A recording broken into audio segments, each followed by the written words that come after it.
Okay, this is James Orr. How to be the ideal client that realtors call first with the best deals by James Orr. Upcoming classes for the week. I think I'm recording. I think it's good. So next Tuesday is going to be an interesting class. Next Tuesday, return on investment and return on equity. I apologize if I'm a little sluggish today. I'm just getting over a really bad cold. I thought I was going to die. Return on investment, return on equity, that is next Tuesday. So return on investment is when we calculate what return we're getting on the initial investment we make in a property or the repair money we put in a property. Return on equity is what the return looks like over time as the equity in a property grows. As the value of the property goes up, as the amount we paid down on the loan goes down, or the amount we paid down the loan increases and the amount of the loan goes down, then we actually have an increase in equity. And so what is the return you're getting on equity over time? That's actually a really interesting class. If you haven't seen it before, definitely worth coming on. It's on the webinar on Tuesday night. For the 29th. And then Brian is teaching, with a little bit of help from me, selecting and managing your property manager. Teaching the first half and I'm teaching the second. Okay, so we did not agree to this. Well, last week you had only your name, so I guess you can. I had to correct that this time. So Brian is teaching selecting and managing your property manager. I will tell you on Tuesday night, it will not even have my name on here at all. So we're slowly transitioning, and then Brian will teach that. I think I'm just teaching the interview questions, right? Okay, yeah, selecting. Which is like 90% of the presentation. We shall see how this goes. That's the first time we're teaching that class. That's why we've not done it before. And then apparently there's no class on Tuesday the 5th. I've already removed it from the calendar. And then on Wednesday, September 6th, we're doing house hacking versus nomad. We're going to go over what the difference is between the two, some pros and cons of each, how you can actually use the two together in some cases. So that's going to be a pretty interesting class. I've not written it yet, but I'm sure it's going to be amazing. That's going to be Wednesday, September 6th. And then on Tuesday, September 12th, a Legacy Nomad Overview. That's what I'm doing with my kids. So when my kids decide to actually get jobs where they qualify for loans, they will actually receive gifts from us for down payment money, be able to acquire their rental properties doing the Nomad model. And so it's sort of like leaving a legacy, moving money out of your estate into your kids and giving them down payment money in order to do Nomad. And so we're going to go over a lot of strategies and some information on that. And that's going to be Tuesday, September 12th. And then Brian is finally teaching CapEx, the Silent Killer, and that's going to be on Wednesday, September 13th. Am I teaching half of that too, or are you teaching the whole thing? You're teaching the whole thing of that one? Yeah. Okay, good. Didn't you just teach this on Tuesday? I did, like 3 months ago or something like that. Yeah. I modified it, actually. That one I modified a little bit. I had some time. But it was very close. It was like 80% of your presentation. So yeah, that's going to be a really good class on September 13th. Any question on upcoming classes? Did anyone not fill out the kind of form to tell us which classes you want to see coming up? Because we've been using that. You haven't done it? Would you get her one of those, please? So basically, it tells you which classes you want to see coming up in the future, and we've been using that to determine the class schedule for the next 6 months or a year, whatever it is. And Brian has laid out the plan for those classes as of dinner last Wednesday night. All I know is we had a discussion, and then I saw like 5 classes Brian is teaching in a row or something like that. Really? On the calendar? That's how it showed up? That's awesome. See, you got to volunteer to do the calendar because then you get to decide who teaches all the classes. That's great. Oh, really? I did part of the calendar. That didn't work either. Because you get to do them all in a row? Yeah, just make sure that when I'm teaching the Tuesday night ones that I'm not teaching the I have no control over that. All right. Okay. All right, so those are upcoming classes. So introductions. Josh, you're about to be called out. So who are you, and then what do you do to make sure you're the person your real estate broker calls first with all the best deals? And then as a side note, please do not take photos of slides or record audio and video of Create presentations. And recordings of presentations, provided the recording works, are available for clients on the website there. So Josh, who are you, and what do you do to make sure that you're the person that real estate brokers call first with the best deals? I am Josh. I try to minimize the pain I am in your book. Okay, that's a good strategy. Makes you want to be called. Thank you. Whoever's next, please go. My name is Daniel, and I try to be responsive in my communications and wait till I'm really ready before I start wasting someone's time. Okay, so basically if someone contacts you, you call them back or reply to the email or do whatever you need to do, and you don't start looking until you're really ready to start looking? Okay, good, thanks. Brandon? Brandon,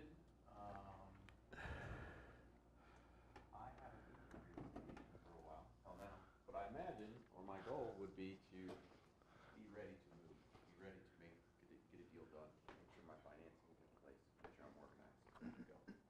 Okay, those are good ideas. Thank you. Welcome. Hello, Jim. Be prepared, I think, would be the answer. Like you said, to be a less pain in the butt Okay. in order for you to like me. Okay. So it's a liking thing? You think it's about liking people? Either that or payola, and I don't think that works in here. So. I don't know about that. Brian may have a story. Brian may have a story about that. I don't know. I think he knows all about bribing people. So, thank you. Welcome. Hello. I'm Alicia, and I gotta quit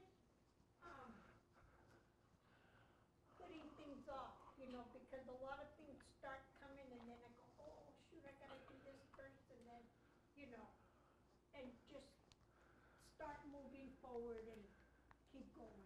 Okay. That makes sense. Awesome. Thank you. Welcome. Allison. Hi, I'm Allison, and I'm here to learn what I make myself a person who has real estate brokers would call first. Okay. Very cool. Welcome. Tammy, what do you do to get the real estate brokers to call you first? So what do you do?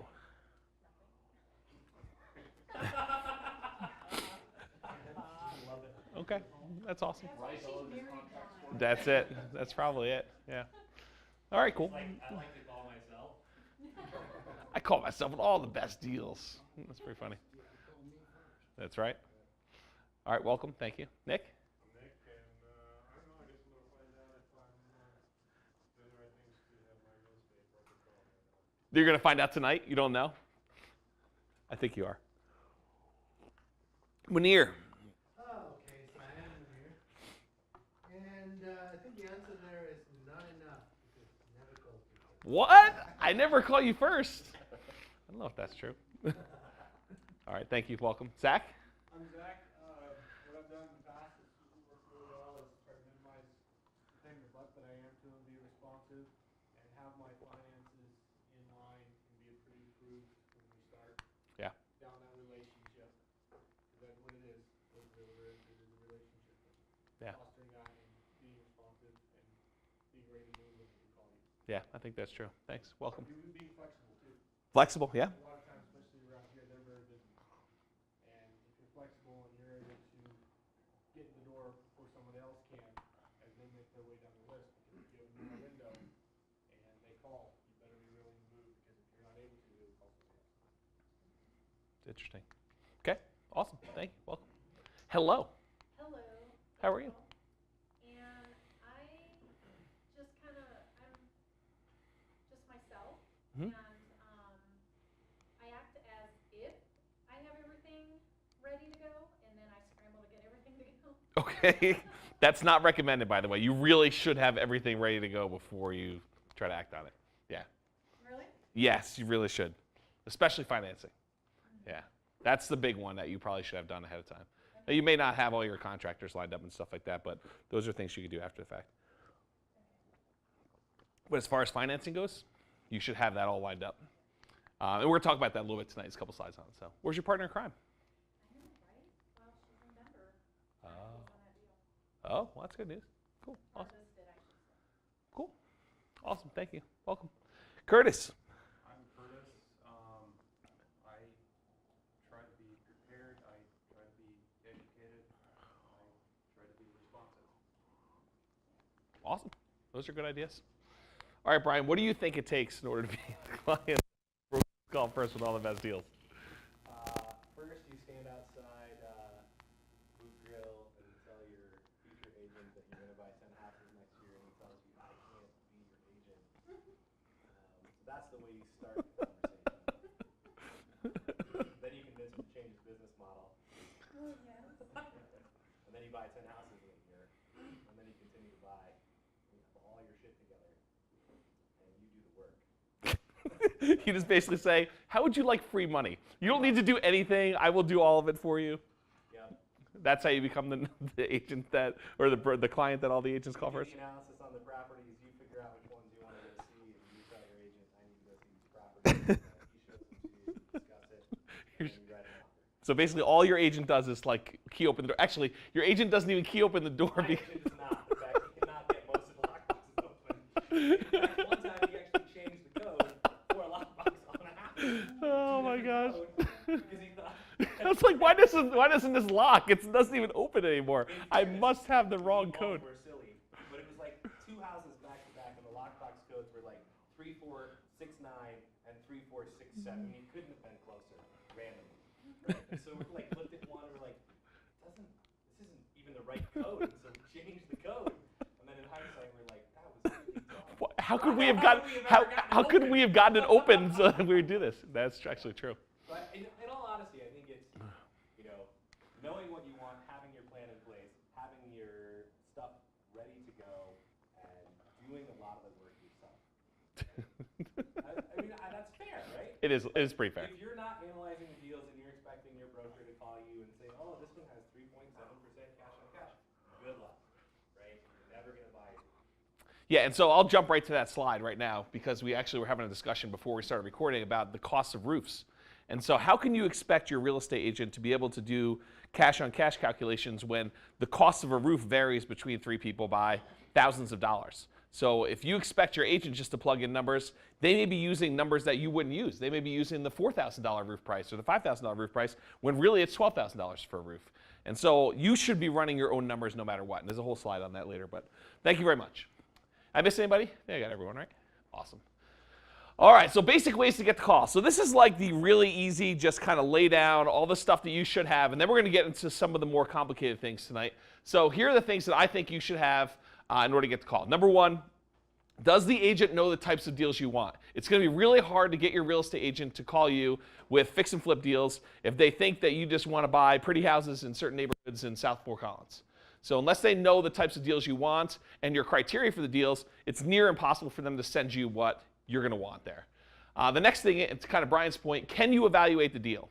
So if you're not going to be the first phone call if they've got a deal coming in and you do not have the capacity to know how to analyze the deal, because they're going to go and say, hey, listen, here's the deal, it's really interesting looking, go run the numbers on it, let me know if you want to see it. They're not going to sit down and spend 2 hours with you walking you through deal analysis like we do a whole class on.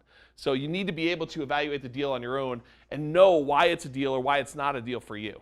So I think those are kind of some key points there. The confidence to make the offer.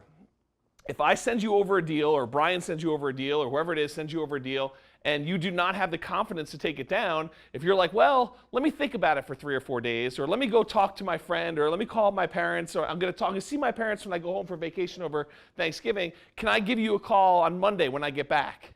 If they do that, it's going to be really hard for you to send them deals because they need to have the confidence to move on things pretty quickly.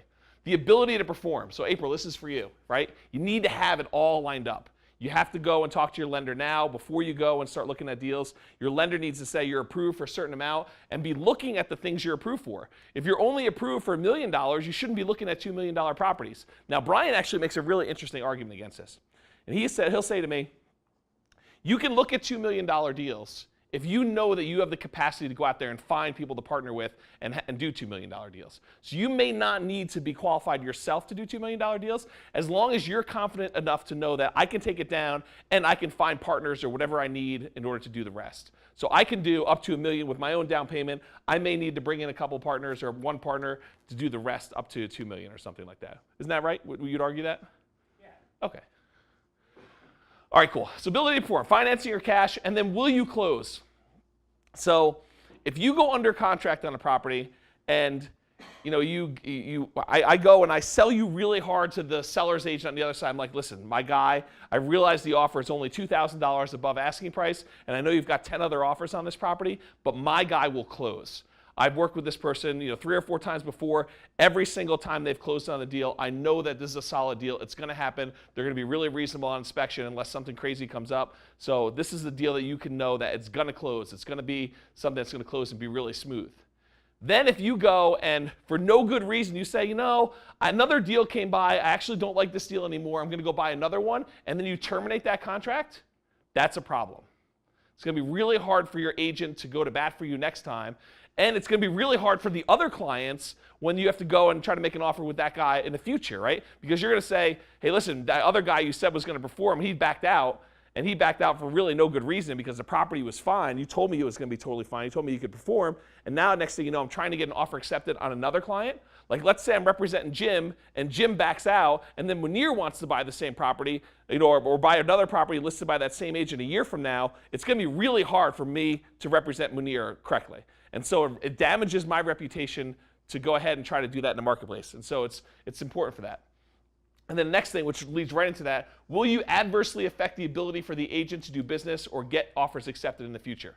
So if you've got clients that are out there wanting to come in $20,000 low on everything they make offers for, all you're doing is damaging the reputation of the agent you're working with.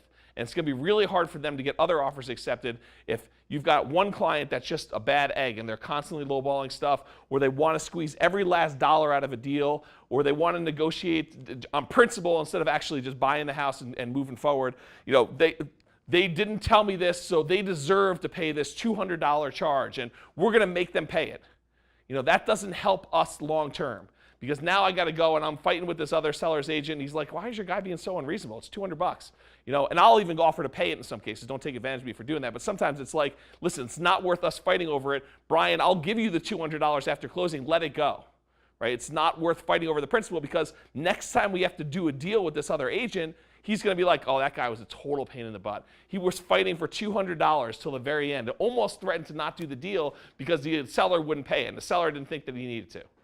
Right? That doesn't help us. And so you got to watch out. Don't adversely affect the ability for your agent to do deals with other agents in the future. Okay? So these are like the really easy ones, right? The super easy kind of thoughts of how you're going to get deals done and be at the top of the list. If you're not doing this as a minimum, none of the other stuff we're going to talk about tonight matters. Does that make sense? Do you have a question, Zach? Yeah, so with the will you close? Yep. If you're working with a client, you know that they're looking for, say, a good fix and flip. Yep. And you find a fix and flip, you guys are moving forward on it, you know your guy's good, they can close, but all of a sudden another deal comes along that's better. Yep. And you know it's better for what your client wants. Sure. And you bring that to him and say, hey, I recommend terminating the first deal and going to the second deal. How does that affect your reputation if you guys are both on the same page and you're both kind of making that unanimous decision of, you know what, this is a better deal? It's a It's a really good question. Well, so actually, I think that's the answer because it's a really good question. And you know, people think that this is a big town, right? That you can kind of do something and kind of burn a bridge and say, okay, I'm canceling out of this one and make it seem like it's legit. And you may think you got a quick one over on somebody, right? You cancel based on something like legitimately an inspection, which you really knew about, which is going to be totally fine, and you planned on dealing it. But you're like, oh, listen, you know, this has a, you know, the furnace is going to be $5,000. I wasn't expecting that. And you terminate over that. And that's not really the reason. The real reason is you had this better deal come along. You may think you got one pulled over, but that's going to affect us in the future. And that person may be representing the seller in the future, or they may be representing the buyer coming and buying your deal behind you. It's a small enough town, and you have this weird principle going on, the 80-20 rule, right? You think there's whatever number it is, 4,000 real estate agents in northern Colorado, and that you're going to be, if I burn a relationship with one, then I'm not going to have that issue. No. What tends to happen is that one agent does like 40 transactions a year, and that's the one you're trying to screw over. Or that one only did 2 transactions last year, but they're a rising star, and they're going to be doing 20, 30, 40, 50, and they could have a career that's 30 years long, and now you really screwed yourself. So I think you actually honor your agreement, and you do whatever you can in order to complete that sale. And I think you salvage the relationship. The relationship is worth a ton. And Another big point in that is that if the first deal was good enough for you to buy it, shut up and buy it. Yep. Right? Like, there's always going to be a deal that comes on that's maybe better, but who knows? If you're in the middle and you're under contract and it was good enough for you to put under contract, then buy the deal. Yeah. If it wasn't good enough and you made a mistake, that's your own problem for making that mistake in the first place. But buy the deal. It was good enough, it met your criteria. And if your criteria are changing based on what deals are available, your criteria is set. yeah. And the other thing is, Brian was right when he said buy them both, right? So you should buy the one that you agreed to buy, and then if you don't have the resources to buy the second one, go figure it out. If it's a better deal than what you currently have, that probably means it's a really good deal, right? So go find a partner, bring someone else in, and joint venture to do it. Because especially in this market right now, the deal is the harder thing to find, right? And so if you found 2 deals at the same time, you do whatever it takes in order to buy both. Can you consider wholesaling the one deal and working on the other? So Probably not wholesale, right? Probably not get yourself out of the contract while it's in the middle, because it's really hard to wholesale in the middle stuff. But could you close on it immediately and flip it to someone else who's wanting to do the deal? Sure. And it may cost you a little bit of money, but if the second deal is worth doing, then probably there's enough in there to make that worthwhile. So maybe instead of you making $20,000 on your fix and flip deal, maybe you're only making 3 or 4 on the first one, but you're able to then go do the other one, which is probably 30 or 25 or something like that. Does that make sense? So I think that's a better solution than trying to get yourself out. The reputation, it matters more than you think. I know for a fact, I've had agents tell me that we've accepted your offer. It wasn't the highest one, but I know you're going to get stuff done because you always play fair, you come in clean, and you know what's going on. You're going to take care of us, and I make sure that it's going to be nice and super easy. So it matters. It matters a lot. There's a reason our acceptance rate on our offers is so high, and it's because we're not pissing people off and coming in low and screwing people over. I don't want to jump ahead of this, but are you going to touch on today from a realtor standpoint on how to back out of a deal correctly if there does come Nope. something in there that is, say you've got a real problem with this, you've come across something during the inspection or whatever. No, if it's really during inspection, we just go to them and tell them. So what happened during inspection? We found asbestos. We were not planning on doing asbestos. Asbestos came back on this thing. I think my buyer would or would not be willing to deal with it, but obviously you can't do it at this price because it's going to be, we got bids for, $20,000 or $30,000 to mitigate the asbestos, which we were not expecting. So our numbers no longer work. We're happy to terminate and provide you the inspection report and show you what happened, or we need another week's worth of time to get bids on the asbestos stuff because we don't know if we're talking about a $2,000 deal or a $20,000 deal or a $3,000 or $30,000 or $50,000, whatever it is. We need more time to do that, and we go to them and work through it and explain to them what the situation is. I want to jump in and clarify. We were talking about these very competitive, really good deals. We're not talking about something where it's been sitting on the market for a month. You can come in a little low or whatever, keep all your contingencies. That's a very different situation where, inspection comes around. It's in a situation where there's like 10 other offers. You're saying, hey, we're just inspecting for major stuff. Like, we're going to perform and we're selling hard because there's a lot of competition. Then it's then it's not cool to come back and be like, oh, maybe we don't want to do it just because and back out. And then people are usually grumpier. Yeah. I mean, basically, you back out of a deal by contract contingencies, right? Mm-hmm. So whether it's inspection or insurance or loan or appraisal, those are the things you back out on. Otherwise, you're acting in good faith. So you can't put it under contract with no inspection contingency, say you're going to have it inspected anyway, and then be like, I'm going to back out because the insurance is too costly, but really you're backing out because you found asbestos in the inspection. That's not good faith, right? Yeah. And you may get by with it, but it's the wrong thing to do. Yeah. You may get by once or twice. And realize these people work in offices where stories get shared, even though they shouldn't be shared.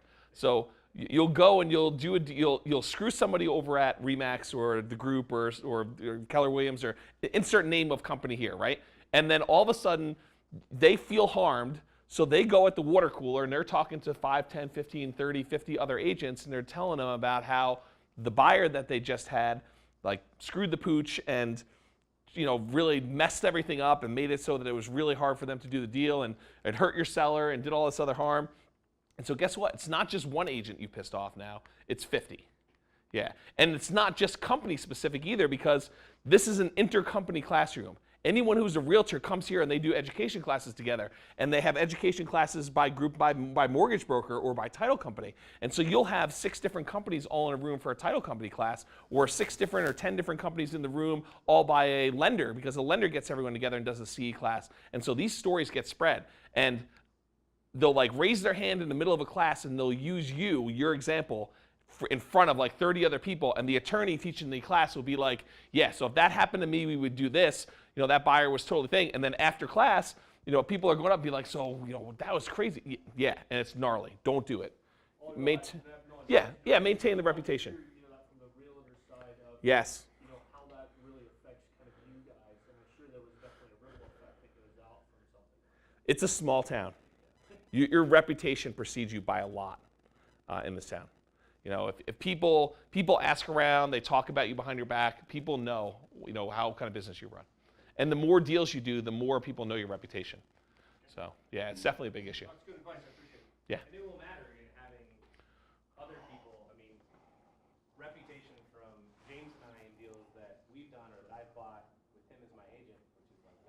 10 of them, like there have been agents who have called him and said, hey, we're going to sell a property. That's true. Do you have a client that might want to buy it?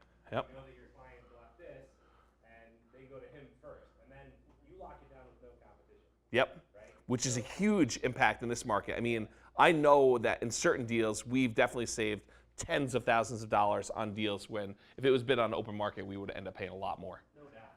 Yeah. I can think of two. That is definitely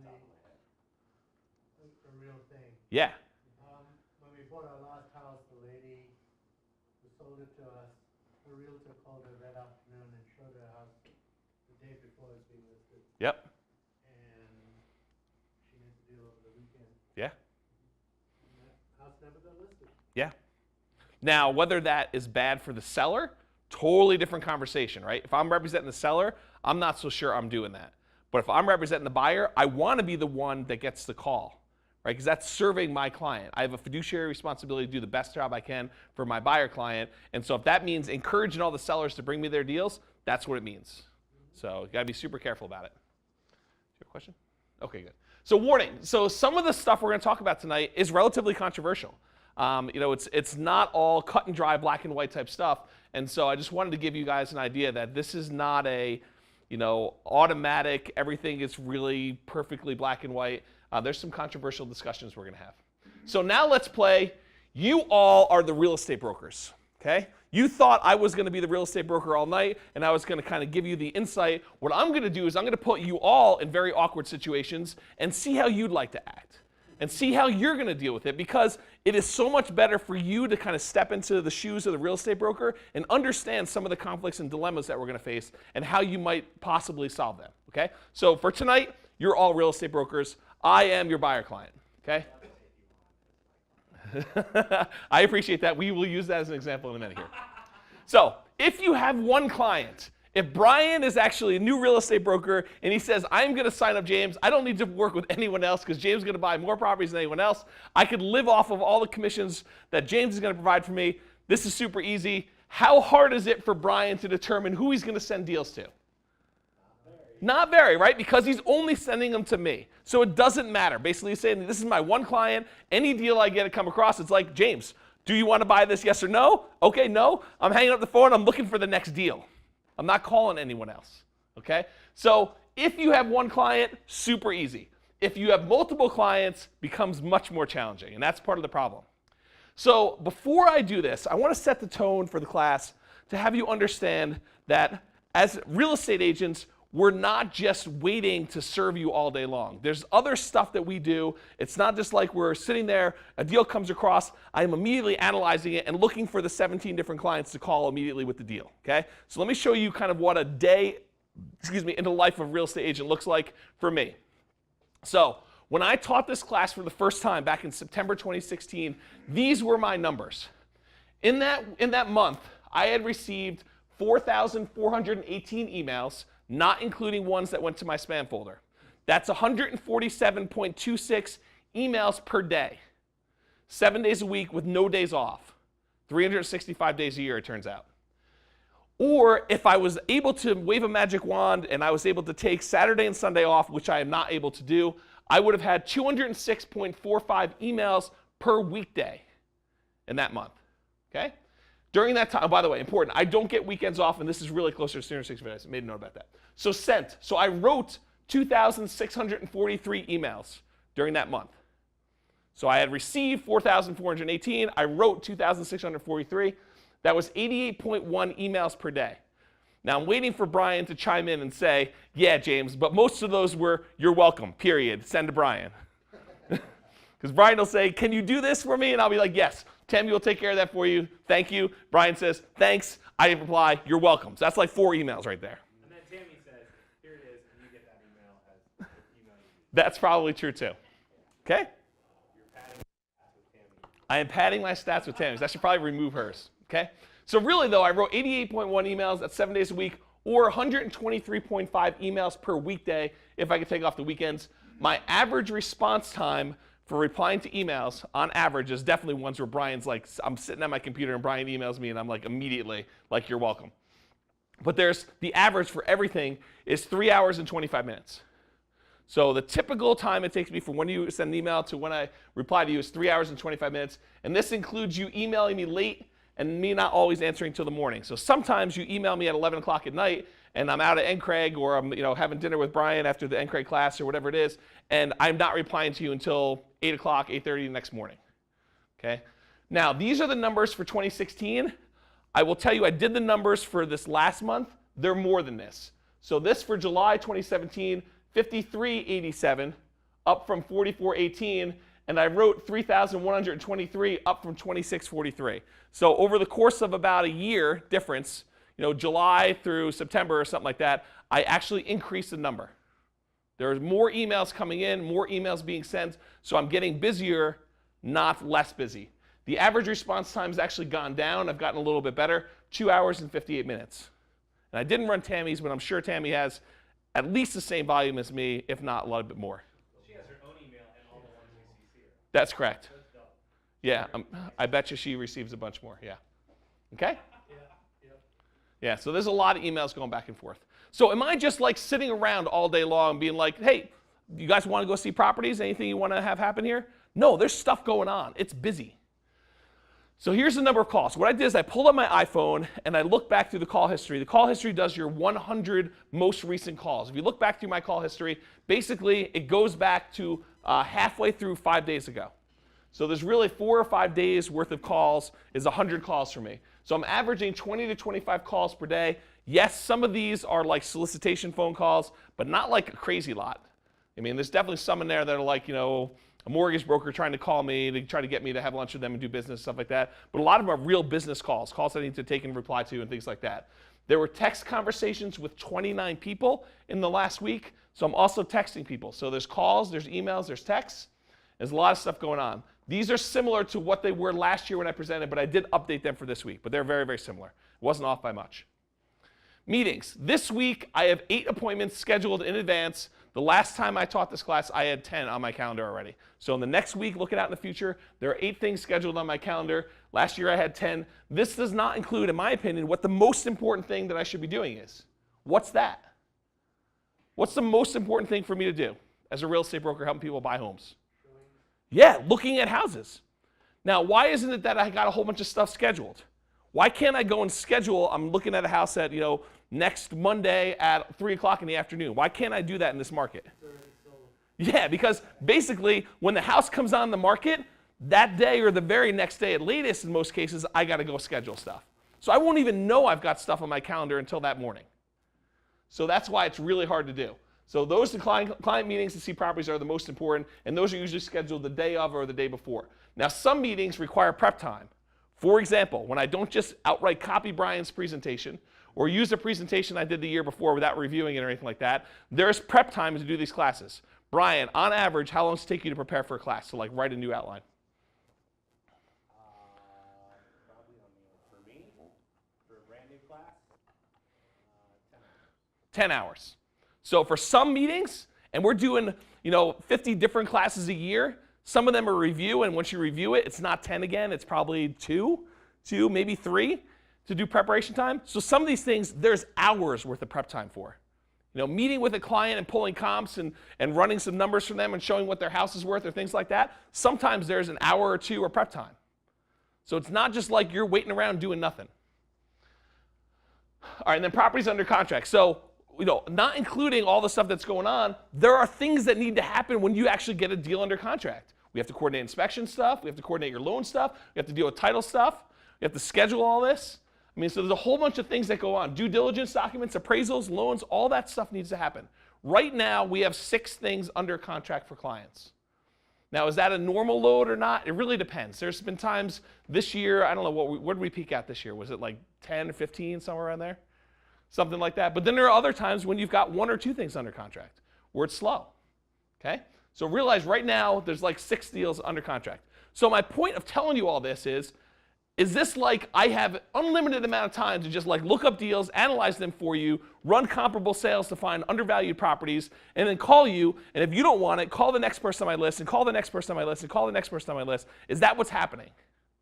What do you think? No?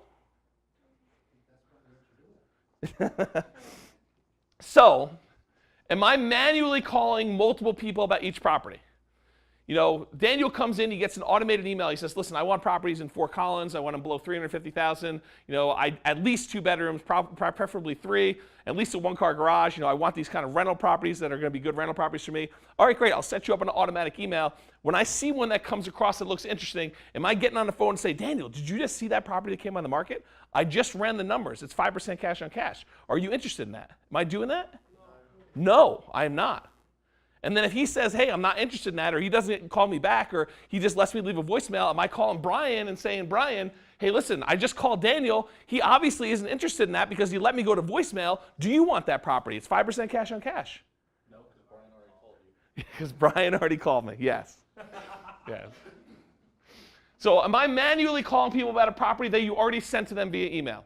So if there's a really amazing 5-plex that came on the market and it got sent out to 6 different people, am I going to go and call the 6 different people that got that 5-plex, or am I going to wait for them to realize that I got sent to them, analyze it, and then call me? Yeah, I'm going to let them call me. Why don't I do this? Why don't I go call 6 people? So let's run through a scenario. So I just sent that an email to everybody in the room with a 5-plex. And I'm like, this is a really good deal. Who wants this deal? And I start thinking to myself, wow, Brian probably wants this deal. Daniel probably wants this deal. Josh wants this deal. Munir wants this deal. Zach probably wants this deal. Everybody wants this deal. It's amazing. Who am I going to call first? So this is what I do. I call Daniel because he's alphabetically first by second letter. And so I say to him, Daniel, did you see that 5-plex? It's amazing. When can you go see it? And he's like, yeah, I just saw it. I'm running numbers on it right now. And he's running numbers, and I'm on the phone. I'm on hold. We're talking about it. And he's like, this looks really good. When can we go see it?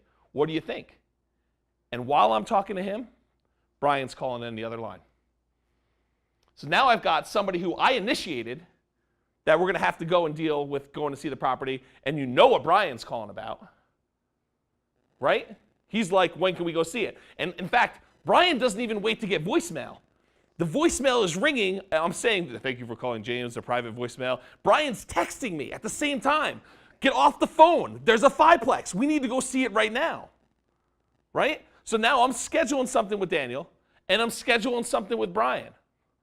Because I just initiated this thing, when if I just waited 5 minutes, Brian would have called. Or Zach would have called. And then I got to deal with the problem of, how do I deal with 3 people that want to see the same property that probably want to all put in offers? We're going to talk about that. What's that? Carpool down there. Yes. Let them work it out in the back seat. Yes. All right. So, absolutely. It has happened before. All right. So basically, I'm not manually calling people about things that are sent. It's usually part of an automatic email that gets sent out, and you should probably do that. What about wanting to show several potential buyers the same property? Do I want to do that? Do I voluntarily want to go and have 3 different clients looking at the same property at the same time? No, I don't think I ever want to do that, in my opinion. It's awkward, okay? And I have to go and tell the clients the exact same thing. So if I'm going to send them an email with information that I get after the fact, it's going to have to be BCC'd to all 3 so that they don't know about each other. Because Brian may not want Daniel to know that he's interested in the property. Daniel may not want Brian to know. Munir's like, hey, I'll tell everybody I'm interested in that. I don't care who it is, right? It's kind of interesting things. So want to show properties to people that are not ready, willing, able to act and make it to closing. So if you didn't have your financing in place, am I definitely not calling you? Am I not going to call you and say, hey, did you call your lender yet? Because an amazing deal came on the market, right? It's just not happening. So you got to have your stuff in place and ready to go. All right. So now you guys are the real estate agents now. Are you obligated to send me deals? If an amazing deal comes across your desk, let's say you know that I want to do fix and flips, okay? And you find a property, and the appraisal came back on it, so you know it's worth $300,000. It's currently for sale, and you know about it, and it's being sold for $200,000. Do you have to send me that deal? Let's walk through a scenario. You guys are all real estate agents. I happen to strike it rich. I come into a real estate investor class like this one, and I'm like, this is amazing. There are 15 real estate agents in the room that are all investor friendly. This is perfect. So the first person I go up and I meet, I say, Josh, Hey, Josh, how you doing? You're a real estate agent. I'm looking for deals. I'm a buyer. I'm qualified. I'm a cash buyer. I got money. Okay? If you find a deal, I'll do it with you. I would love to do a deal with you. You bring me the deal. Let's do a deal together. And Josh, who's relatively new, is like, that sounds good. This guy's qualified. He's a cash buyer. I'll buy as many as you bring me. I'm qualified. I can buy 10. Let's just do 10 deals. You bring me the deal. Let's do it. And so Josh is like, this is great. And so I'm getting ready to go to my seat, and we finish our conversation. He sits, I get his card. He sits down. He gets all my contact information. He sits down at his desk. I come over here. I'm like, hey, Daniel. Oh, you're a real estate agent too? Bring me a deal. I'll do a deal with you. This is amazing. Any deals you want, I'm a cash buyer. I qualify. I'll close quickly. I'm an amazing buyer. Let's do this. You bring me deals. Let's do deals together. What is Josh thinking when he just heard me walk over to Daniel and say, hey, I'll do deals with you too? Is Josh now as excited as he was a minute ago? Why are you poaching my clients, Daniel? Yeah, exactly, right? Why are you poaching the clients? I went over to him. So do you think Josh is going to be excited about sending me deals? Nope. Does he trust me? Nope. Probably not. So I'm a little more quiet this time. I go and I did the thing with Josh, and I'm like, I'm counting in the okay, there's 15 other real estate agents. So I wait for class to be over. Josh is getting his jacket on, thinking about going home. He wants to come and swing by me and say, hey, listen, I'll send you those deals, right? So he does that. He walks over and says, hey, I'll send you those deals. He turns around to leave, and now I go, while he's kind of leaving the room. Now I'm like, hey, Brian, so I hear you're a real estate agent. I would like to do deals with you. Okay? So are you required to send me deals? And are you required to send me deals? And are you required to send me deals? Is there a requirement? Is there an obligation for now Josh, Daniel, and Brian to send me deals? Let's find out. So this is a section of the exclusive right to buy. It's what we call the buyer agency agreement. It's a document that allows a real estate broker to represent you in your best interests, and in most cases get paid by the seller when you go and buy a property. And it outlines what the duties are of the broker. And I'm going to read them to you because some people have never read them before even though they've signed them. Okay? So this is the broker's duties. Brokerage firm acting through broker as either a transaction broker or buyer's agent. So it doesn't matter if you're acting as transaction broker or buyer's agent. These are requirements for the broker to act on, duties. Must perform the following uniform duties when working with buyers. So these are things I am obligated to do for you, or you guys as real estate agents are obligated to do for me as the buyer, okay? Number 1, 5.1. Broker must exercise reasonable skill and care for buyer, including but not limited to the following. 5.1.1. Performing the terms of any written or oral agreement with buyer. Okay? Are there any obligations in that? If there's a written agreement that says you're going to do something, yeah. If there's an oral agreement that says you are going to do something, then yeah. 5.1.2, presenting all offers to and from buyer in a timely manner regardless of whether buyer is already a party to a contract to purchase the property. So if I'm actually your buyer and I go to Daniel and say, okay, great, now you want to actually help me do deals, you send me a deal over, I say, all right, it's listed for 200, let's offer 150.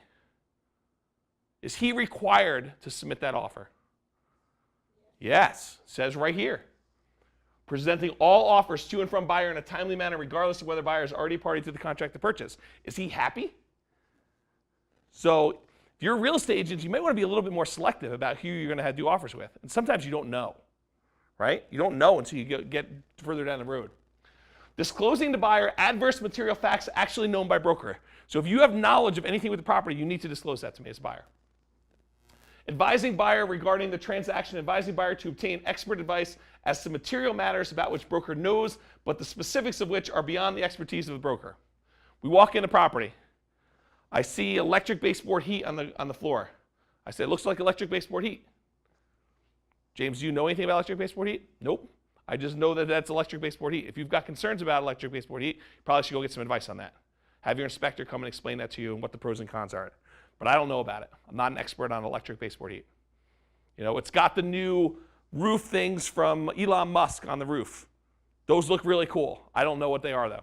You probably should go get some advice on those. I'm not qualified to comment on them. Right? So I'm not an expert. Accounting in a timely manner for all money and property received. So if I give you earnest money, you need to account for that timely and properly. Keeping buyer fully informed regarding the transaction. I am obligated, or you're obligated to tell me what's going on. You're the brokers, right? Broker must not disclose the following information without the informed consent of buyer. that buyer is willing to pay more than the purchase price offered for the property. So I go to Daniel. Daniel, the property's listed for 200. I can make the numbers work at 160. Let's offer him 150. So Daniel says, okay. I know it's low. Let's go to them and see what they say. So Daniel goes and presents my offer to the seller's agent. He says, hey, listen, here's my client's offer for 150. The agent on the other end of the phone goes berserk on you. How dare you come in $50,000 low on this property? That's ridiculous. Don't you know that we're getting 10 offers on these properties and they're going for $20,000 above asking price? Where do you think you're from? This is crazy. Why would you do that? And Daniel's like, well, you know, he might be willing to go up a little bit, maybe 160. Are you allowed to do that? No. That buyer is willing to pay more than purchase price offered for property. He's not allowed to say that. Now, if I said to him, hey, go feel him out. Tell him I could do 150, but tell him if I had to, I'd be willing to go up a little bit, maybe 155, 160, and I give him permission, that's very different. Okay? What buyers' motivating factors are. So we come in here and I say, I really want this property. It's the next door property to my grandmother, and I want to be able to buy the property and stay there when I come and visit. Does he have the right to go and tell the seller he can't buy just any property? He really wants this one because his grandma's next door. Can he go and do that? No, he's not allowed. The buyer will agree to financing terms other than those offered. Can he go and say, yeah, I mean, he'd be willing to do FHA, or he'd be willing to do conventional, he'd be willing to get a hard money loan? Does not have permission to do that. Any material information about buyer, unless disclosures required by law or failure to disclose such information, would constitute fraud or dishonest dealing. If Daniel, during our showings, finds out when we're in the car and be like, he's like, so, you know, how are you able to buy these 10 properties? What'd you do? Did you work at Microsoft? You know, is that where you got all your money from? Did you, make all your money from working at Microsoft for all these years? And I'm like, no, actually, what I did is I went to this course, and they basically will give anyone who comes to the course this pre-approval letter for, $10 million. So I could write as many offers as I want. And he's like, well, what about earnest money? He's like, well, I don't need earnest money. I don't have any earnest money. I'm doing this. I'm going to wholesale my deal. I don't have any money myself. Now, Daniel has a material knowledge that I have no money to do deals. Does he have to? First of all, can he reveal that to the seller's agent? Does the seller have a right to know that I really can't perform? I don't have this money that I'm saying I have for cash. Can he disclose that to the seller's agent? Can he? Is it a material fact that I cannot perform? Would it harm the seller to know that I cannot perform? Right? Would the seller actually benefit? Would that be something that the seller really should know? It's a material fact of the transaction that I'm entering into an agreement that I cannot perform on. I will not be able to perform on this. Is that important to know for the seller? Yeah. So I think that's covered under unless disclosure is required by law or failure to disclose such would constitute fraud or dishonest dealing.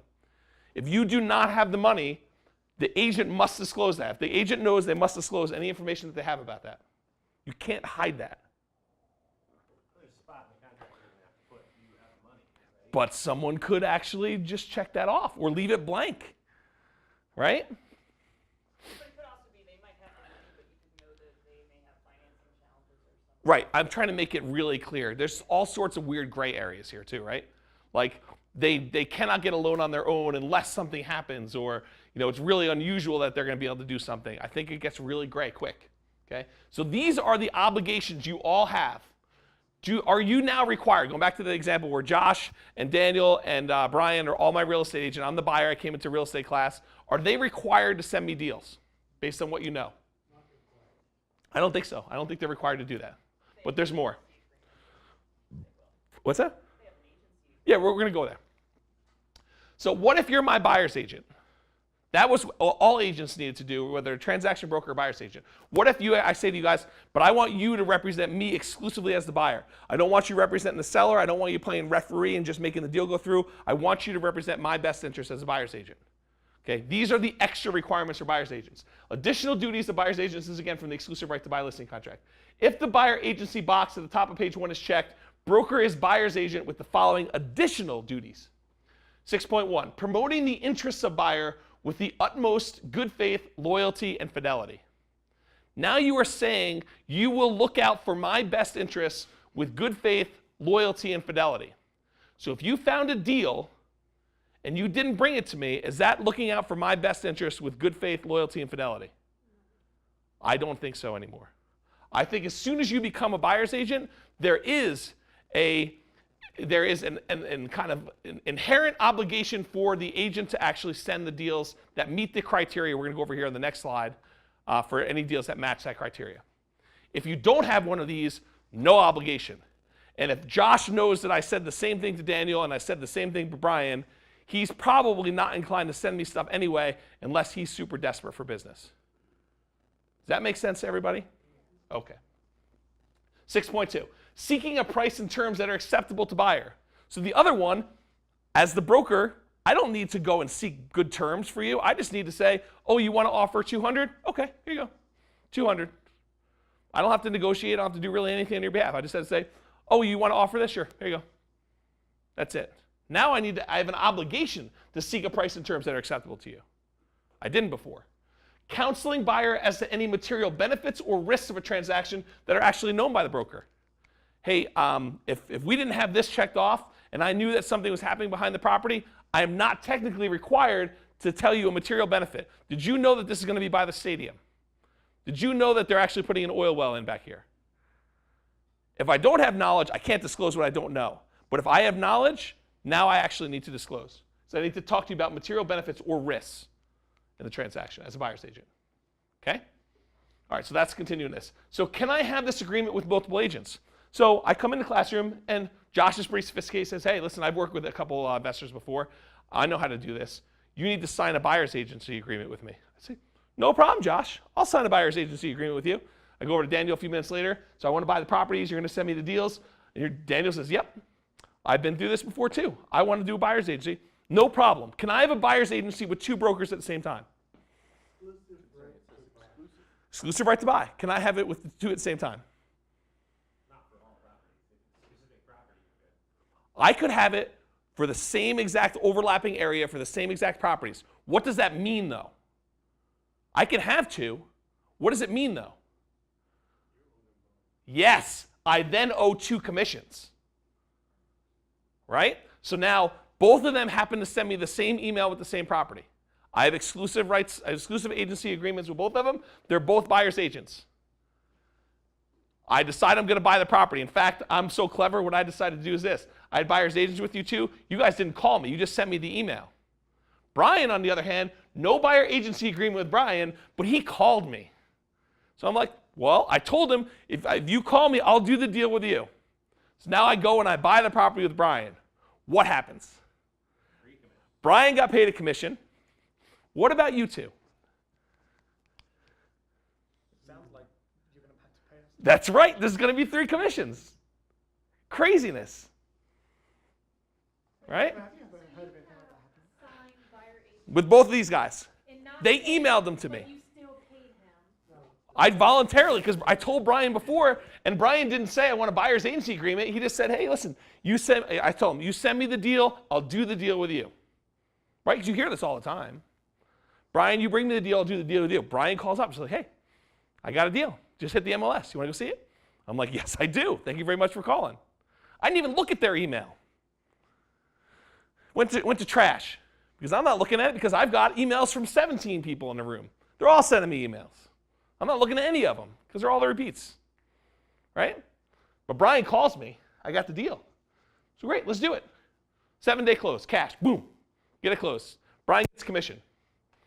All of a sudden, I see these guys at the next investor meeting. They say, hey, so anything interesting? Look, any interesting deals coming up? I say, yeah, I just closed on one. Like, really? Where was it? Fort Collins. Huh. That's kind of interesting, since I have a buyer agency agreement with you and you would owe me a commission if that happened. Craziness, okay? So, in practicality, am I going to go voluntarily sign an agency agreement with Josh and an agency agreement with Daniel? No, probably not. Now, could I do something like this? Josh, I want an agency agreement with you, all properties in Fort Collins. And Daniel, I want an agency agreement, all properties with you in Loveland. Am I going to run into problems with that? No. But now Josh gets a property in Loveland. Does he send that to me? Shouldn't, but you made the deal with him in the. Now I'm in the same situation. I was trying to figure this out because I reached out to an area and then this other guy kind of answered a general email, and therefore has been sending me stuff. But the problem was he wasn't paying attention to what I actually wanted and sending me stuff from another area. Sure. But he's in touch with me. And so it's like, so now I got two of these guys, and like, this guy's in touch with me, but he's got, and I sent him an email, hey, you're sending the wrong, neighborhood. And then this guy, who I haven't heard from. Mhm. So, I'm just sitting here, that's why I wanted to come to this class. I'm like, what do I do about that? Yeah. Now I feel like I'm in between two agents. here. It's very awkward. Yep. Find an amazing agent who's going to support your best interest and only work with them. Yep. Yeah. I remember. How do you know they have your best interest? Well, if they don't, you don't do another deal. Yeah. I'll talk about that. If James would have hosed me on the first deal, I'd have been like, well, it's a nice donut. Yeah, would have been a different alternative Would've been universe. awkward.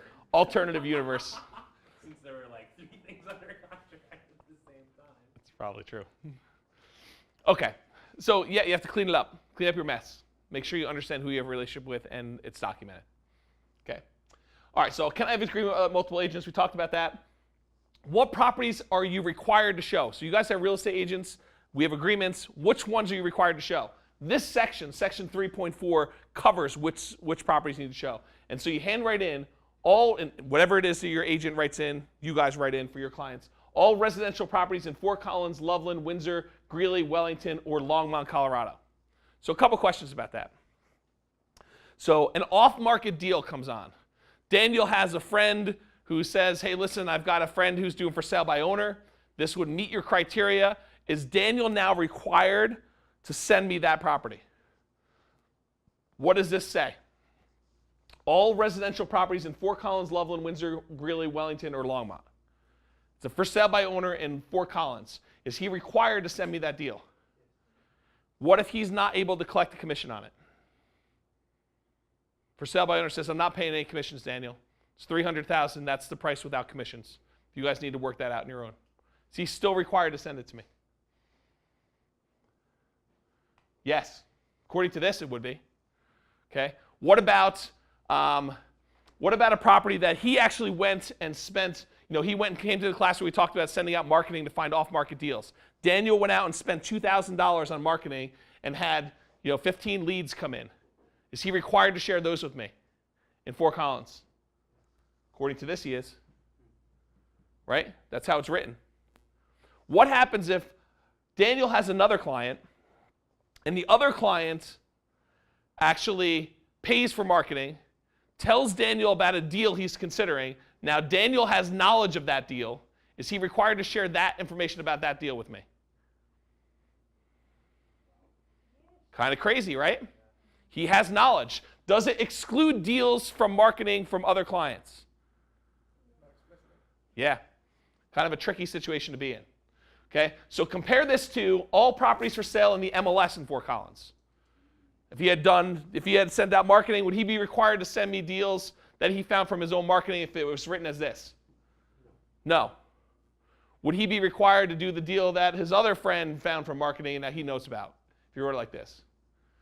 But is he now required to send me these kind of like not yet on the MLS deals? No, he's not.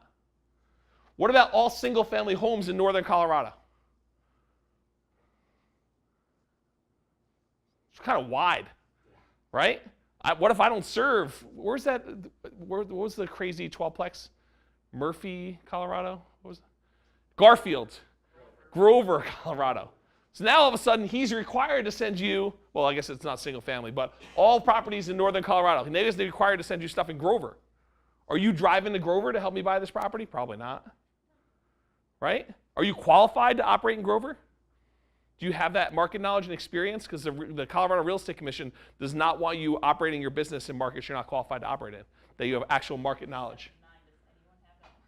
What's that? So with a population of like 79. Yeah, the one realtor that lives there. Okay? So what properties are you required to show me really depends on what's written here. And there's some considerations as to what you write. Do you want it really wide? Do you want it really narrow? And part of it's a discussion with your real estate broker. What do we typically write here? Do we do properties in the MLS? Yeah. Yeah. Like MLS and the cities that we serve. Yeah. So that's typically what we do. So, stuff in Larimer County. I don't think we say Larimer County. Yeah, we actually only. But what I mean is just outside Outside of Fort Collins, but still in There are Larimer still County. some cities that are not in incorporated. Yeah. Just down the street. It's less Like- than a mile from my house. Yeah, but technically we don't list those unless they're in the city of Fort Collins. South Canyon is outside Fort Collins city limits. There you go. Yeah, so probably wouldn't be Nice technically in our houses, area. too. Yep. Now, in a practical sense, right? Brian comes to me, and I'm under a buyer agency agreement with Brian, and he says, hey, listen, let's go buy a property in Taft Canyon, outside the city limits. Am I going to get crazy and say, no, our agreement says you end here? Probably not. Will I tell him I don't have knowledge of that area? I've had this happen. You know, a client wants me to go to Evans. No, not Evans. What's the one? What's the one way out there? LaSalle? LaSalle is one example. I don't have knowledge of LaSalle, but if they want us to go out there, I'm telling them I don't know LaSalle. Fort Lupton, yeah, any of those things. They tell me they want to go there, I'm not qualified. And so I'll tell them that. I know contracts really well. I can help you negotiate. But as far as like market knowledge, I'm short. So if you want to continue working with me, that's fine, but I just don't know it. Okay? All right. Can you show other buyers the same property? So we have exclusive right to buy agreements, Josh and I do. And if Josh has another client that wants to see the same property, can Josh show the same property to more than one buyer? Yes. How do you know? Well, because maybe the other buyer, you show the property to them and they don't care for that, but then you're bringing that other person in that maybe one. Okay, so let's walk through the scenario. It says right here, right? This is from the exclusive right to buy. But let me walk through the scenario. Let me read it to you, and then we'll walk through the scenario. Broker may show properties in which buyer is interested to other prospective buyers without breaching any duty or obligation to buyer. Broker is not prohibited, that means they can, from showing competing buyers the same property and from assisting competing buyers in attempting to purchase a particular property. So Josh tells me about the property. He also tells his other buyer, we're both interested. I want to write an offer. The other buyer wants to write an offer. Can Josh write 2 contracts on the same property? Yes. He can. So I say, Josh, hey, listen, I did some research. This thing's worth $320. I'm going to offer $300. Okay? Can he go to his other buyer and say, hey, listen, I have another buyer who's offering $300. If you really want this, offer $302. No. Why not? Because you're under the same clause. Well, Yeah. Does he have to now reveal that it's worth $320? I think it's gray. I think it's gray. Because if he has knowledge about the property, not about the offer, I think it's gray area. That knowledge may be an opinion unless you It is an opinion. knowledge. But you know, what if it was like, here are the comps, this is why I think it's 320. Now all of a sudden it's less of an opinion and more of database fact. that's why you always start that sentence with, you can't tell anyone else this. Because then you can't, right? I don't know if that's true. I mean, I feel like this is designed to be very similar to attorney-client privilege in those conversations. I think you're right. But if it's knowledge about the Same property, reason that you can't tell him, why can't you tell him I'm going to offer 300? yeah. I can just, argue that exact same I think though, if it's knowledge about the property itself, I think it's questionable. It's gray area. That is not, right? That's Yeah. how to get your offer accepted, which is your job to help Yep, them out. I agree. It's definitely gray. Now, if you find out somebody else's client is offering a certain amount, Yes. So now all of a sudden, yeah, so same situation though. Josh actually has me as a client and he has his other client who's making an offer. And we happen to find out that there's a third offer coming from Brian for $315. Now Josh, I think, has an obligation to tell both of us that there's another offer for $315. Yes. Now, this gets awkward, right? Because you're out there, sometimes you're showing properties back to back and people are making offers. And so you have to be like transparent. Listen, you know, this is what I know about the property. In order to make it a really aggressive offer, you're going to have to come in over above asking price. You're going to want to waive these things in order to strengthen your offer. But you need to tell both buyers the same stuff to make it fair. Okay. Can a great client insist that you only represent them? That's how great. Yeah. So I say to Josh, I don't want you representing this other buyer in this deal. We've done 10 deals together in the last 10 months. And I want you to be my broker. I don't want you representing someone else. I want to win this one. I don't want you mucking up the water and actually representing them. I want you to refer them out somewhere. Okay, but we're going to have a minimum commission yearly. Now what happens is this. So I just did 10 transactions with you in the last year. Brian, who is another buyer client, did 8. Okay? And I'll further complicate it, and I'll tell you that I'm nearing the end of my capacity to buy. You know that this is my last down payment, maybe one more. Brian tells you can buy 20 more. I tell you, I've been a great client. I want you to get rid of Brian on this deal. I want you to do away with him. Don't represent him. Refer him out. I've been a really good client to you. I bought 10 deals. I'm your best client. Do you go and say to Brian, hey, listen, I need to refer you out to this? He's done 8 deals with you. Or I'll make it even harder. He's only done 2, but he tells you he's doing 10. It's a choice you can make, but if he chooses not to make that thing, there's nothing you can do about it. So I tell you, I want you to do it. If you're not doing it, I'm going somewhere else. Gets tricky. What if I have a buyer agency agreement? Can I just terminate that? He showed me the property. He's given me information about it. He's negotiated it. And now I'm telling him, unless you do this, I'm not writing it up with you. I want to talk to your managing broker. Yeah, but you, according to your contract, your contract says if you show it to him, blah, blah, blah, then he needs to stick with you. It's crazy, though. I mean, Contract law is not that complicated. I mean, but it's it's not just contract, too. It's relationships, too, right? Right? So now all of a sudden, I'm like, no, I'm not writing up with you. If you're representing someone else, that's too messy for me. Very tricky. Okay. Any questions on this? Can a great client insist you only represent them? Yeah, you put some leverage on there. I mean, there's some really weird things about that, right? There is. There's some, which I've unfortunately got myself in the middle of multiple times. Yeah. But like, you can imagine that, you've got some client that's bought 15 deals with you. Yep. You've got somebody who's, nearing the end of their, That's right. major buying, and maybe they'll buy 5 over the next 5 years. That's right. Someone else who's at the start of that. They're like one of 20 that they're going on. Right. And, they're 3 into their 15. That's right. And the more experienced guy says, no, this one's me. Like, at that point, I think you have to look at, where did your income come from? Where did it come from, or where is it coming from? Where did it come I don't know if that's true. Because there's so much more intangible about that too, right? You may have done more deals with more brokers who now bring you deals that otherwise wouldn't have, so you could sell them. No doubt. And of course, if you're on that side, that's the side you tend to argue. But I could totally see another side where it's like, listen, I've helped you. You've outgrown me. I'm going to refer you out to someone else. How many times have you had somebody come and tell you, hey, I'm going to buy a deal every year for 10 years and actually hold to it? Yeah. Yeah. Yeah. It seems like Somebody's bought 2 and they've got a bunch of money. I'm gonna buy a bunch more from you, and then you never see from them again. Or Okay. they go and they find another realtor who has a better deal. It's true. It's really awkward. No matter how you look at this, it is definitely awkward, right? Because you have somebody who has done a bunch of transactions with you. You don't just kick them to the curb, especially when they're like go-getters, they will win at all costs type of clients, because those guys miraculously come up with additional down payment out of nowhere. You thought they were done, and all of a sudden they're like, let's go buy 10 more properties, right? But then you've got another guy who's like, all right, I want to fill my 10 loan spots. I'm converting everything from my retirement account. I'm going to go buy real estate. I'm in for 10 deals, and they're every reason to believe that they're going to do 10. Or they go to 22 as well. It's really tricky. So how do you deal with it? Maybe you send an email to both of them. I have BCC. I have 2 clients that are interested in buying the same property. Perhaps you guys would like to partner. Do I have permission to disclose your identity to the other ones? I don't know. It's hard. Clients, I'm having an arm wrestling contest. I'd like you to show up. Yes, that's right.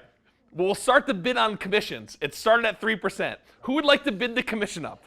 Just so you know, my favorite response to that partner email is, ask them if they're willing to disclose who they are to me, and then I'll decide if I'd like to disclose back. Yes. Yeah. Do It does put get tricky. You put a note at the end of your message.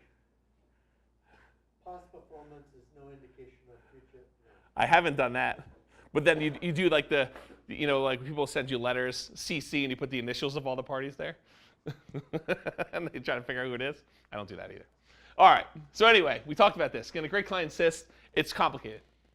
When does the contract expire? The listing period in section 3.6, or when the buyer buys a home, whichever comes first. So it is not like a set time where it's like 3 months and the number of properties you buy in 3 months doesn't matter. It is 3 months, or if you buy a property, the agreement is over. Which becomes really interesting, because if Josh is obligated to send me deals, let's say for a year, we have a year-long agreement, and he goes and I buy a property with him in month 1, is he then obligated to send me deals in month 2? No, he is not. So if I want to continue getting emails from Josh and have him obligated to do deals with me, he needs to sign another buyer agency agreement with me to continue. Does that make sense? Okay. So, or when agreement is terminated. It's easy for the broker to terminate. For the sake of time, because I think I'm running a little bit late, basically, brokers can terminate for a lot of reasons. It's really easy for them to do it. It's harder for buyers to terminate on the agreement. So for a buyer to cancel, in the event broker defaults under this buyer listing contract, so the broker needs to default in order for you to be able to terminate, with an exception. I'll show you where we put it in additional provisions for our stuff. Buyer has the right to cancel this buyer listing contract, including all rights of brokerage firm to any compensation, if the buyer agency box at the top of page 1 is checked. Examples of broker default include, but are not limited to, abandonment of buyer. So if Josh never calls me back anymore, that's abandonment. 2, failure to fulfill all material obligations of broker. He's out there telling people, oh, he'll bid 330, 340, whatever it takes. No, that's not how it works. Failure to fulfill all material uniform duties. Or if the buyer agency box at the top of page 1 is checked, the failure to fulfill all material additional duties of buyer's agent, and any rights of buyer that accrued prior to cancellation will survive such cancellation. So it's hard for a buyer to cancel this. So if you find a property, does broker need to send you the next amazing deal? We talked about that. No, they do not. And it says right here, broker is not obligated to seek other properties while buyer is already a party to a contract to purchase property. So not only does he not need to send me deals after I buy it, but let's say I go and I find a deal with Josh, we go under contract, and all of a sudden the most amazing for sale by owner comes on the market, and he is obligated under our normal agreement to share me what that deal is. But I'm under contract to buy something else. Is Josh required to send me that deal, the for sale by owner?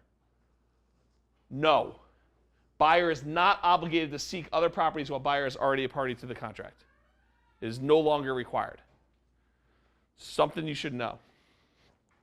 So to use your example from earlier in class, if you had one deal, the agent doesn't even need to show you the next one. It's to avoid partial this stuff, right? Of you saying, I want to cancel and go into the next one. Because there is not a I changed my mind clause in the contract, for everyone who does not know. That does not exist. It's not written anywhere in our contract. I think I told you to shut all of the emails off when I got And we ask. Because I didn't want that in my head. We do ask. We do ask that most of the time. Tammy's supposed to go ahead and go through a process and say, do you want us to keep getting these emails, or are we good? Sometimes I wait until you get your inspection. Yeah, because the inspection, I think there's definitely some times when you can cancel, and I don't want you to miss something on inspection. All right. Easy to terminate. So when you do a buyer's agency agreement with me, we tend to add something that reads like this. And there's probably some exceptions where we would not put this in there, but they're like really unusual. So what I usually put in additional provisions to give buyers an opportunity to terminate is, it reads this. Buyer has the right to change the end date of this agreement in section 3.6 at any time with written notice. Email is acceptable to stop working with broker. So if you say to me, and my agreement usually says a year, right? So if you said, hey, listen, I want to work with you, I want to find properties, I say, okay, we're going to give it a year, or whenever you buy a property, whichever comes first. And if we start working together, you're like, I don't know what I was thinking. Every time I meet with James, he wants to go to have lunch at Qdoba beforehand. He wants me to meet him at Qdoba. He wants me to go drive from Qdoba to the property. We look at a property. You know, he wears Crocs with socks in the winter because he thinks it's easier to get in there and take them off. I don't know what I was thinking. We should go ahead and cancel my agreement with James. Great, you can cancel it. All you need to do is send an email to me or Tammy saying, hey, listen, I want to terminate my agreement. No problem. As of that date, the agreement is over. It ends right then. This is all it takes is an email. You don't even need to call me and be embarrassed. You just say, hey, James, we're not working together anymore. Then I get paid on the stuff that's under contract.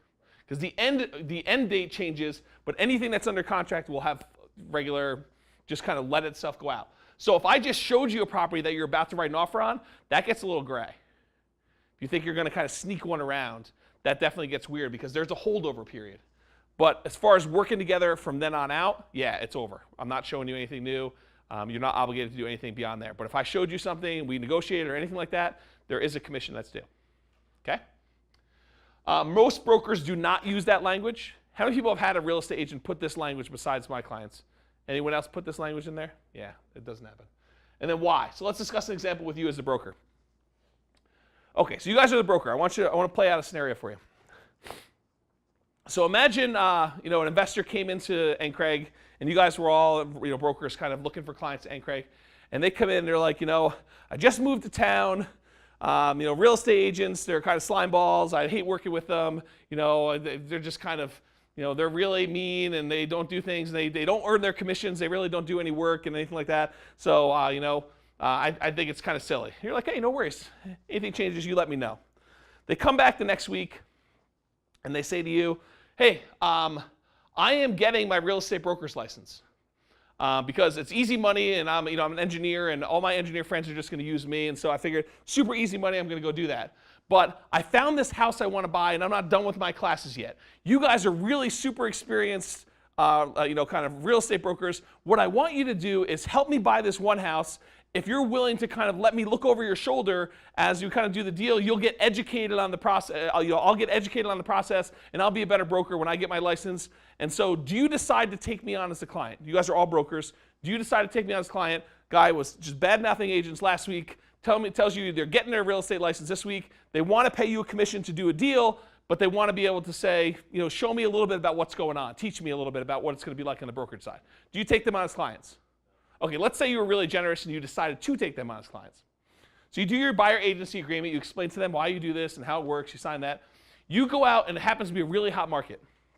And you end up making 10 offers with this client. None of them get accepted.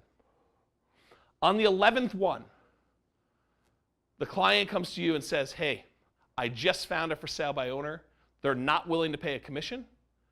I want to go and cancel our agreement and actually just buy this for sale by owner. Thank you for all the help. I appreciate it.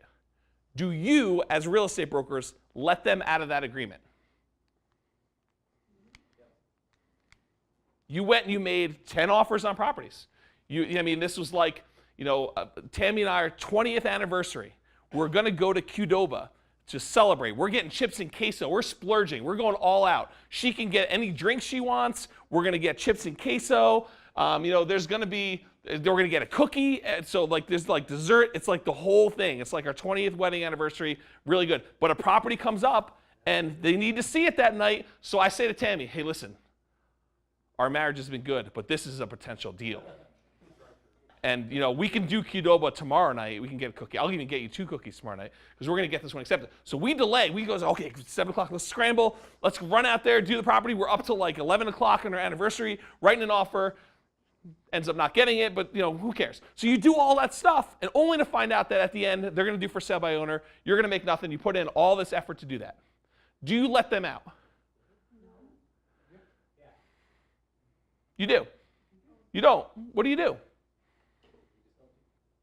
You do it. Let them out. Yeah.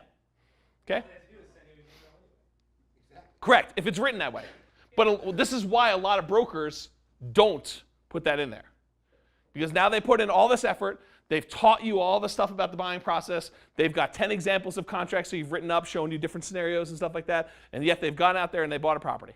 Now, our personal philosophy, hypothetically, if this had happened, we let the person out of the agreement, wish them well, go ahead and go buy your for sale by owner, ended up buying a for sale by owner, everything's fine. However, I think a lot of other brokers would be like, so what if this was like your only client and you were hungry?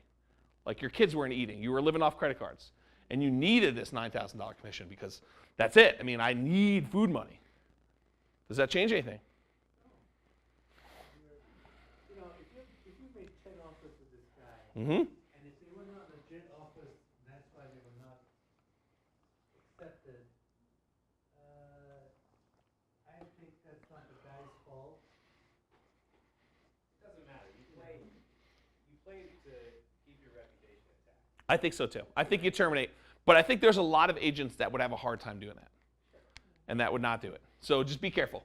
So that's basically, we discussed that with you, the broker. And we see that from other agents who have brought deals to me that are lease option stuff, right? Yeah.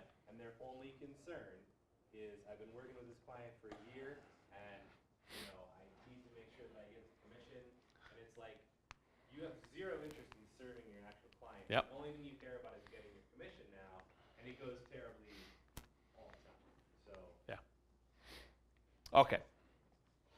So I have no idea why I have this slide up here, but it's typical types of deals. Oh, this is for like narrowing in what type of deals you want to tell your agent that you're looking for. So owner-occupant properties, fix and flip, discounted properties, properties that you're able to buy at a discount, cash-on-cash return, cash flowing properties, lease option.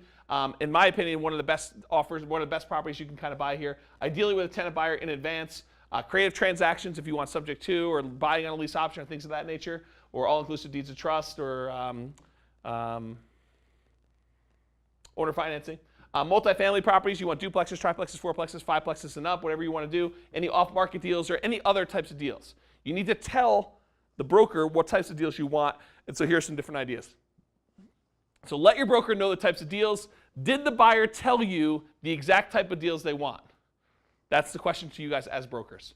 Is it in writing? It's not just send me fourplexes. It's in that agreement. Is it something the agent can easily identify and send to the buyer? So can you easily identify fix and flip candidates?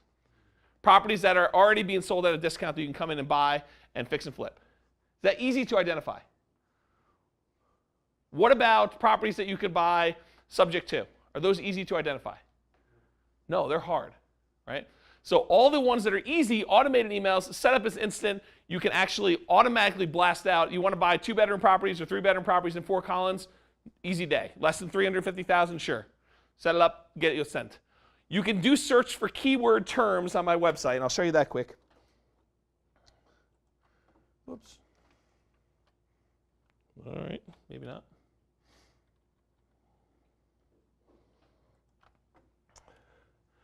So basically, if you go to my homepage, right underneath these different searches, a whole bunch of different searches, there's ones for keyword terms. So if you're looking for fixer-upper, handyman type deals or whatever it is, you can do a search and say, okay, show me all the properties where the sellers are motivated.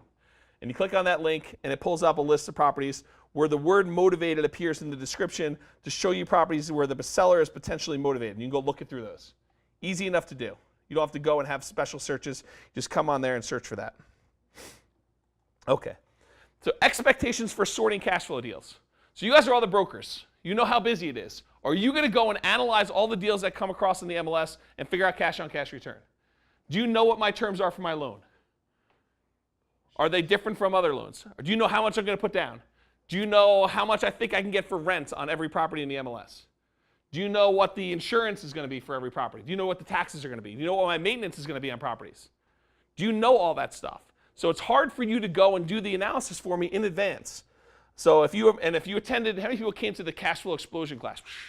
Yeah, so during that class, didn't we show you that there's a huge range? You could basically have a property that you think is $1,400 a month, but you could do a couple things that could easily be $1,500. Easily. What's a $100 a month difference in cash-on-cash return? It could be huge. I mean, it could be the 5%. It can go from 0 to 5 in some cases. Okay, it can be pretty significant. So instead of doing that, so from that class, remember the opening question. The opening question of that class is cash flow on a property the same no matter what? We asked that question. And if yes, who or what determines the cash flow? And if no, how can anyone give you a cash-on-cash return that has any real meaning if it's not fixed? And so to think that a real estate agent can do the analysis for you and send you properties based on cash, I think is a farce. Near impossible to do. So there are a large number of ways to improve cash flow that can affect your numbers. There's a 2-hour class on that.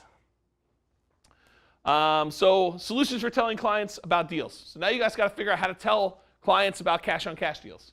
So if you happen to run numbers and you're obligated to share, then share with everyone.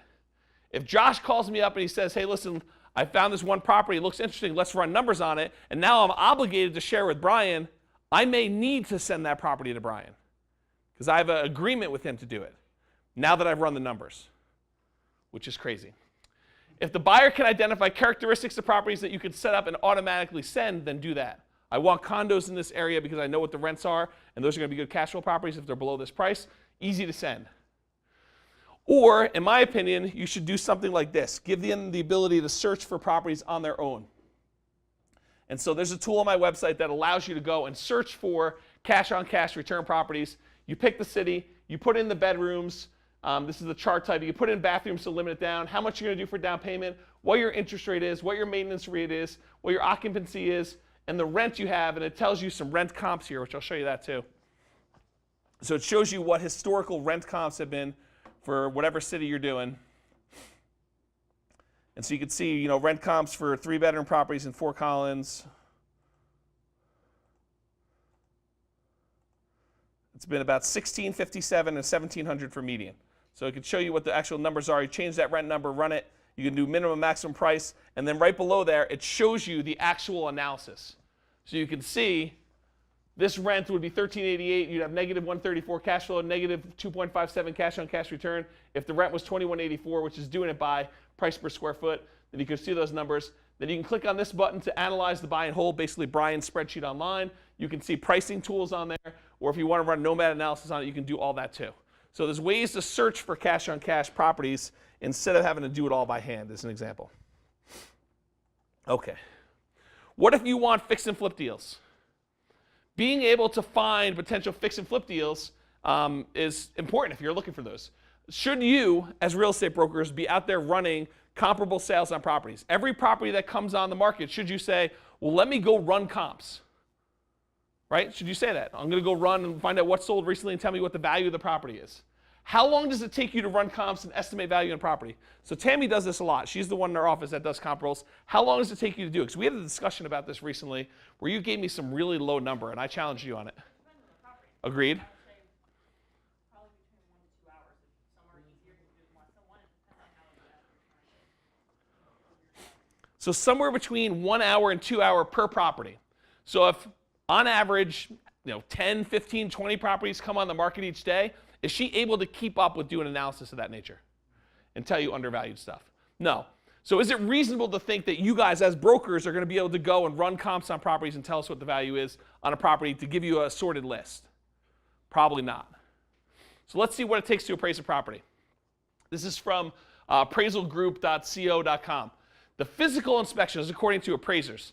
The physical inspection of real property being appraised can take from approximately 15 minutes to several hours, depending upon the size and complexity involved. And then this is a whole section about the report, but I'll highlight a section here. A short form report. The short form report for the appraisal usually takes between 3 to 6 hours to complete for a single property for an appraiser.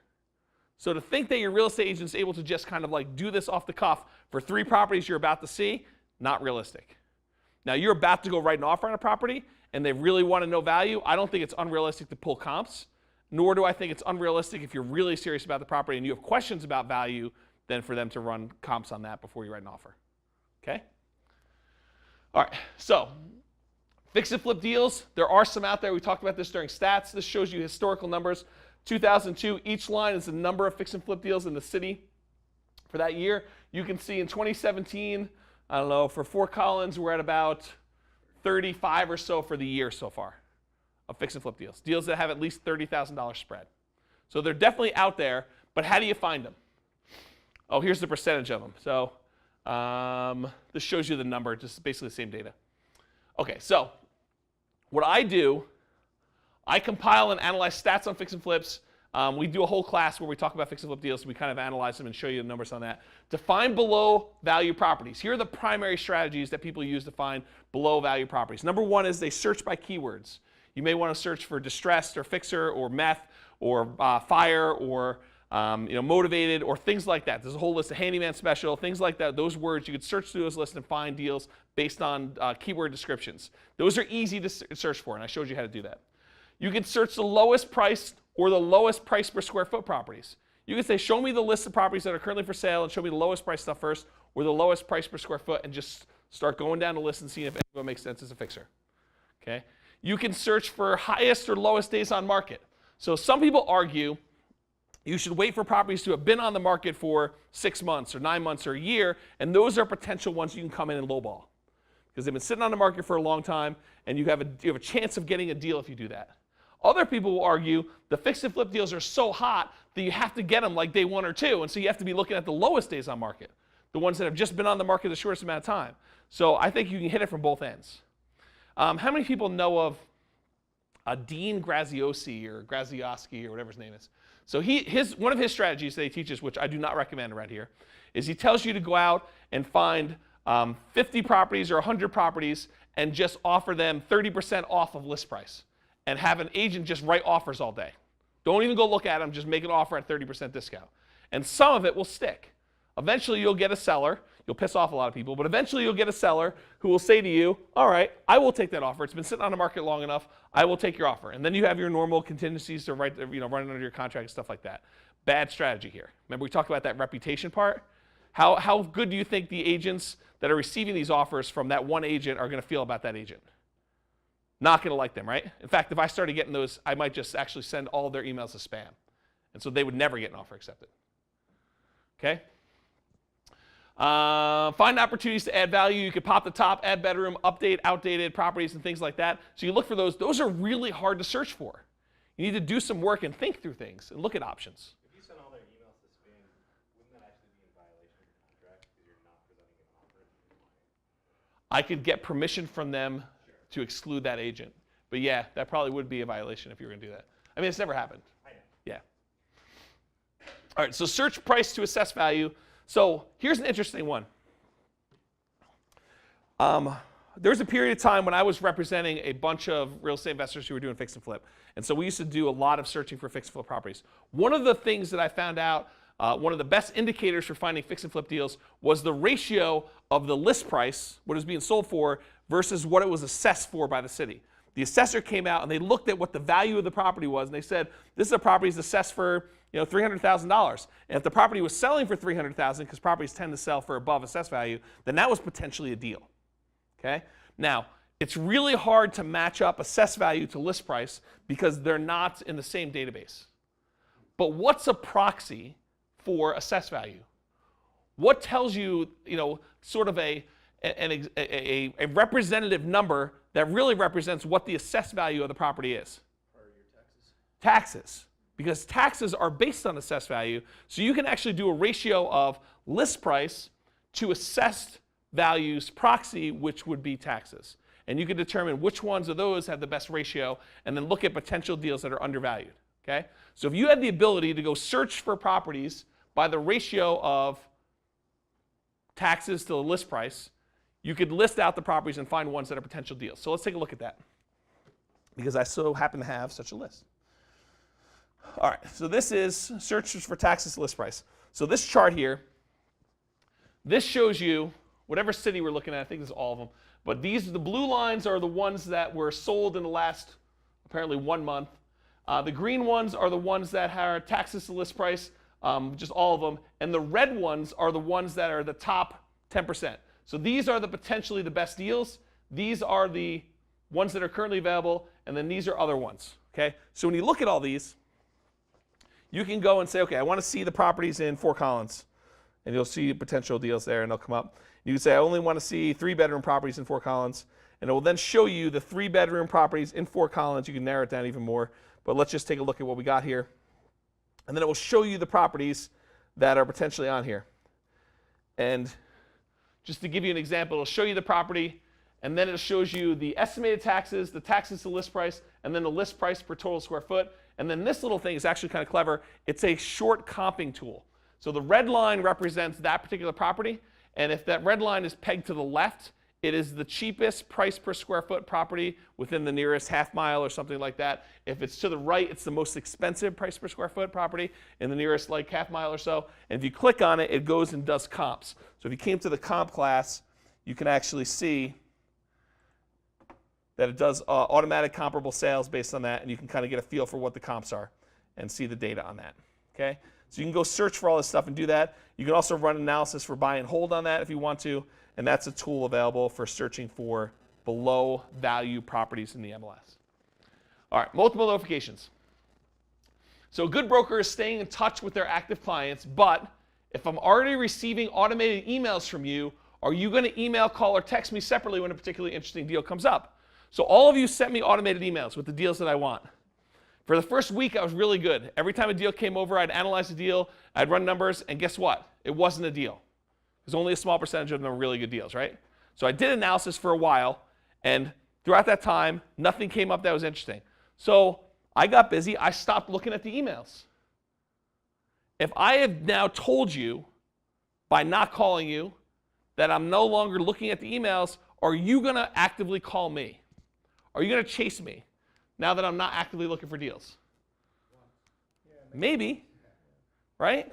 But if I'm not doing what I'm supposed to be doing and looking at the deals and analyzing them, I'm not chasing you. You know, you're not chasing me. Okay? How will you know how serious I am? If I'm not looking at the emails you're already sending, why would you think I'd be interested in you manually calling, texting, or emailing me for a second time? Am I calling you to check in on a regular basis? The squeaky wheel gets the oil. I will tell you, I know for a fact that clients have gotten deals because they just spontaneously call me to chat. And I happen to be on the phone with them saying to them, yeah, I'm going to look at this particular property. It's over in Greeley. Sounds pretty interesting. Could be a potential deal. And they're like, I'm interested. I want that deal. When they may not have otherwise even seen the deal or known about it, but they would just happen to be on the phone when I'm doing something. The clients call you just for a chat, Clients call me just for a chat. and that's acceptable to you? Yes. Okay. Yes. And they grab lunch with me, and they. I would be worried that if I'm calling for a chat, I'm wasting time. He could be If you call him and waste his time, then you're wasting time. Yeah, but if we're going and grabbing Qdoba for lunch or something like You that, can buy him Qdoba at lunch every day, and he will talk to you. it's not even you buying me the lunch, because I end up paying every time anyway. You get it for free. I do not. Probably 6 days a week.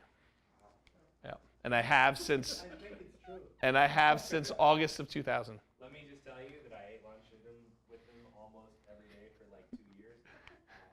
Every once in a while, I convince him to go to Cafe Rio, and that was like a gift. Yeah. check out Torchy's. I've got a Torchy's. Yeah. He likes turkeys. Yeah. But that's dinner, not lunch. No, I do regular burritos. Regular like chicken burritos. All right, so the squeaky wheel gets the oil. If you happen to be calling and checking in, you end up getting deals. It's the weirdest thing. I'm not chasing you, but if you happen to be on the phone, deals come up, opportunities come up. It's the weirdest thing. All right, so if you're proactive, if I'm proactively looking at the properties that are being sent over, then whether you call me first doesn't matter, right? If the automated emails are coming in and I'm analyzing them, doesn't matter if you're calling me first with the deal. No. And that's sort of the point. If I'm calling you first, there's no additional time or desire for you to call others. So if I'm analyzing the deal as soon as they come over and I'm getting on the phone or texting you saying I'm interested in doing this deal, there's no reason for a real estate broker to call other people, right? So I will tell you, there are certain people in this room that when they get a deal sent to them in email, they will run the numbers, even if they're not looking to buy. And sometimes they run the numbers, so like, this one's so good, let's go see it. I'll figure out where I'll get down payment from. I'll figure out a loan spot. So you have to be doing those deal analysis, and sometimes they're super fast. I'll be sitting up here teaching class, and I'll get like a text, and I'll be like, we need to go see this property tomorrow morning. Or let's go make an offer sight unseen tonight, the numbers are that good. Go home and write this up. We're canceling dinner or whatever we're doing, that sort of stuff. Yeah, okay? Lowball offers. First client expresses interest in writing an offer, wants to come in low to start the negotiation. It never hurts to ask. How many people have heard this before? Let's start low. Doesn't hurt to start low and ask. Au contraire. You get a seller that gets kind of aggravated by you coming in low, it's hard to recover from that. Really hard to recover. Split room. Half agents for the seller, half agents for buyer. Set the stage. Transference of negative feelings toward the agent. I don't know what I was thinking about there. You make half of us be seller agents and half of us be buyer agents. Oh, really? Well, you get the idea then. Now, second client comes along, wants to make an offer, a reasonable offer. Oh, I know what I was trying to do with this. It actually is. Have them lowball the offer and see how we do. Yeah, so basically, one client, so let's say Josh is my client and Daniel's my client. So Josh comes in, it's like, doesn't hurt to ask to kind of come in low, right? So they come in and Josh wants to lowball Brian, says $300,000 property, how about $270? Let's see where you stand, okay? Yeah, and now all of a sudden you're upset, right? Because your seller's all pissed off at you. I thought you, Like Yeah. Yeah, so basically he's like, no, I'm not doing that. This is not going to happen. The seller's really upset and stuff like that. And so Josh is like, okay, well, if he's not going to counter, I'm not even going to do it. Daniel comes in an hour later and says, hey, listen, I saw that property too. I'm interested, and I'm reasonable. And now Daniel wants me to submit the offer to Brian. 305. Daniel comes in, and we make an offer. Is the seller's like, so that agent called back. The other guy lowballed it. He's got another guy who wants to offer 300. The seller's like, I think it's the same guy. I think I'm just pissed off. Screw him. We'll get another offer. Not good. Not good at all. Right? He's not happy. And if you think that agents don't get worked up, let me tell you a story. Had a client, had an inspection on a property. One of the only things they were objecting to is the electrical box was one of those electrical boxes that is known to cause fires. And so they wanted the electrical box changed. It was going to be like, I don't know, $300 or something like that. So I call up the agent. I'm saying, hey, listen, my client wants to go have the electrical box changed. The only thing they're really going to object to. And goes ballistic on me. Just like, that's BS and all this other stuff, starts like cursing me out on the phone. I'm like, all right, dude. Well, let me know what your seller would like to do about this, because it's not even your situation. It's up for your seller to decide, but they're just like getting totally worked up over it. Now, here's another interesting side point of that story. There was an opportunity for me to do another deal with that particular agent later on, and I had to disclose to my potential client, this guy's a hothead. So just be prepared if you're doing this, that might not be pleasant for you. So it totally matters how you handle this stuff, and people get really worked up on certain things. Have you ever had to do split closing? Sure. Yes. Totally. We went to a closing where, Are you the hothead? no. Oh. It was, our realtor did not, this is a few years ago, our realtor did not want to be in the same room as With the other agent? seller's agent. Wow, that's crazy. We did a split closing. Similar stuff. Yeah, but I'm not because I'm pissed off at the other agent that I can think of. But Did we ever do that because I'm pissed off at another agent? Okay. Usually it's more logistical, but Yeah. could be. Yeah. Yeah. In this case, it just did not want to be in the same room. they wanted the client to come sign separately for other reasons. Guinevere. Oh. And then they like ambushed us at the closing That was table. Camelot. Oh. Oh. Guinevere, was- during the showing, the person was there and they were Oh, she was not sober. Yeah, I remember that. Okay, cool. All right, so we went over this example here. Best nomad properties, combination of cash on cash return. We've had a previous discussion on that. And personal preference factors. Not a lot of preferential treatment that can be done. Set up automatic searches based on criteria and then run cash on cash. The exception is multifamily properties for early nomad purchase. Those are super competitive. So if you're trying to do multifamily, it's really hard to do that. And it's going to be, you're going to need to be very aggressive and very proactive in getting those deals for yourself. Can you just go back? What is the not a lot of preferential treatment that can be done mean? Meaning that you're probably not going to have me calling you and saying, hey, listen, this awesome nomad property came up, and then me calling Josh next and saying there's another nomad property that you should buy. So there's not a lot of like, 3 people or 4 people or 5 people want it. You run into that a lot with multifamily properties, and you run it a lot with like amazing cash flow properties. Or people looking at like a really low price point. Sometimes Yeah, I guess that could happen too. condos, like less than 250. Yeah, something so rare. Yeah. Yeah, properties that are unusual are the ones that tend to be that. But if you're doing nomad properties, they tend to be spread out enough, and people have personal preferences that they tend not to be situations where you're competing against multiple properties, where I would even possibly need to call you and then someone else if you didn't want it. It just doesn't usually come up. All right, lease option deals besides nomad, one of the best strategies. Advertising for clients, this gets funky.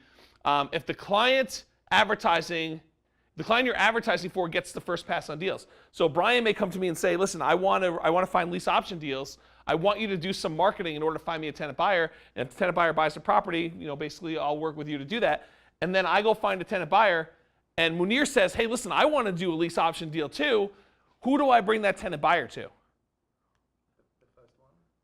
Right? But if he has an agreement with me that I'm supposed to send him potential deals, it gets weird. So you have to kind of think about that stuff. So the client advertising for gets the first pass on deals. What happens if you have 2 clients wanting you to advertise? You can try to run separate ads, but it gets kind of tricky. Okay? My opinion is you can give clients, empower them to be able to find tenant buyers. And so I have a tool that allows clients to be able to run their own rent-to-own search. And so you can go ahead and put in your math behind this. Say, I want to get a 35% return on investment for these types of deals if I'm doing them. And then you can say what cities you're willing to do. And then you can give this page, a search page, to potential tenant buyers, and they will show them the rent calculation and the upfront option fee and the purchase price you need to get in order to get that return. And so you can give this as a tool that I can give to Brian, and Brian can advertise, find his own tenant buyers, and then it's super easy. So that's another solution. And then off-market deals, sending out marketing to find off-market deals for clients. Who do you call with the deals? Are you obligated with exclusive right to buy listing contracts? Remember that property criteria. Inside the MLS, outside the MLS, the city, things of that nature. Did the buyer pay for the marketing? So some clients will say to me, I want to actually pay for the marketing, you put out the marketing, and then you call me when the deals come in, we'll go buy those deals off market. If I got marketing out for a particular client, like let's say Brian paid for the marketing, am I calling Josh with those deals? What if Josh has an exclusive right to buy and includes off-market deals? I need to go renegotiate that and clean it up, okay? Does this supersede exclusive right to buy? We talked about that. Intangibles. Is buyer already talking with broker and broker happen to tell buyer about a deal? We just talked about this. If you're calling and you happen to be on the phone, sometimes you get deals. Is broker trying to return a favor buyer did for broker? So sometimes, I'll give you an example of this. I had tons of marketing out at one point in time. I don't do nearly as much anymore, but I had a piece of marketing out there. A year or two went by. A potential seller called me on some marketing I hadn't had recently out, and they said, hey, listen, I want you to come over and I want you to buy my property. So I go over to the property. It's a deal. I'm super busy. I've got a whole bunch of other crazy stuff going on. So I tell the seller, I'll take it down, or I'll find someone that will take it down, but consider it gone. Here's our agreement and everything else. I'm crazy busy. I'm on my way back. I got so much stuff going on. I have a client that I know has done deals like this before, and I know they've treated me really fairly before. So what I do is I just call them up, and I say, hey, listen, I've got this deal. I give them the real basics. They're saying, hey, listen, you've always been a straight shooter with me. If you say it's like that, it's good as gold. I will do the deal. I will close on it. I'll do that. I go and I sell the client the property. He ends up giving me a fee on the purchase and tells me I'm going to list the property when I sell it. While they're doing their rehab, a for sale by owner buyer comes along and offers the cash amount of the property mid fix up. Says, we'll finish it from here. Here's your money. Just go out there. And he had told me he was going to list the property. So he says, I'm going to accept their offer, but I'm going to pay you a fee as if I listed it and just pay you at closing. So the buyer, because he appreciated me finding the deal, paid me a fee when he bought the property and paid me a full commission for all I did was show up at closing. I didn't do anything on this deal for sale by owner. Now, someone goes and does that, and they take care of you, and you know that that's going to happen. Do you think that if you have a deal and I don't have any other obligations to do something, do you think they're pretty high on the list of people I'm going to call with a deal? Yes. So you're sort of returning these favors if everything else is equal, and I don't have an obligation to send something to Josh or to Brian or Munir or anyone like that. I might just say, one call, it gets it done, because I know that they're going to take care of me. There are so many opportunities that they could have just taken the deal and run. But in this case, they didn't. They paid up multiple times. Okay? Is buyer going to list the property for broker for sale after purchase? I know a lot of brokers like to use this as bait. I don't require it. Clients voluntarily do it, and it does push them to the top of the list. Is broker waiting to call the next buyer on their list, or is broker letting several buyers know all at once? So should I go and send out an email to 3 different people that I think are super serious if I was going to do this, and then have to deal with multiple showings and try to schedule that and multiple offers? Or do I call one person and say, listen, you need to tell me on this call, are you in or out? Because I'm calling someone else afterward. If you're going to do that, those are concerns. All right, commission discussion. This is the last slide. This usually, I think it is. This usually comes up during this class, although it didn't come up tonight, which is pretty interesting. So this is a discussion we have often, actually. So Josh actually is the real estate broker. He's my buyer's agent, and I'm on an exclusive right to buy with Josh. Actually, it doesn't matter. I don't have an exclusive right to buy with Josh. So Josh is actually my real estate agent, but I don't have an exclusive right to buy with him. And so I'm looking at properties. A listing comes in. I say, this is really interesting. And it turns out Brian is representing the seller on this deal. And in fact, Brandon is the seller. So I got the email from Josh, and I say, listen, you know what I think I'm going to do? I'm actually going to just not deal with Josh right now. I'm not going to pay him a commission because we don't have an agreement and it's not due. I'm going to go directly to the listing agent, the seller's agent, Brian. And Brian represents Brandon. And I'm going to go to Brian, hey, Brian, I don't have a buyer's agent. I'd like to buy this property. I'd like to get it at a 3% discount because I'm not bringing a buyer's agent, and so I should be able to get it for 3% less. Okay? That's my stance as the buyer. Brian's thinking to himself, there's no buyer's agent. I'm going to need to do twice as much work. I'm going to need to do all the work for Brandon, the seller, and I'm going to do all the work that Josh would have otherwise had to do because James doesn't have his own agent. So Brian's thinking twice as much work, twice as much commission. I'm getting paid the full 6% or whatever it is. Okay? Brian goes to Brandon and he says, hey, listen, I got a buyer. He doesn't have an agent. And so what does Brandon think? Sweet, I'm getting 3% more because I'm going to net 3% on this deal because the other guy doesn't have an agent. And so all I have to do is pay Brian 3% now. Right? Who wins? Josh loses, right? Because he's not involved. Right? He's not getting commission.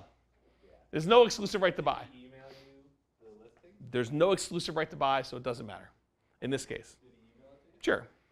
Yeah. Okay? Who's really getting it? Am I as the buyer, am I getting a 3% discount? No.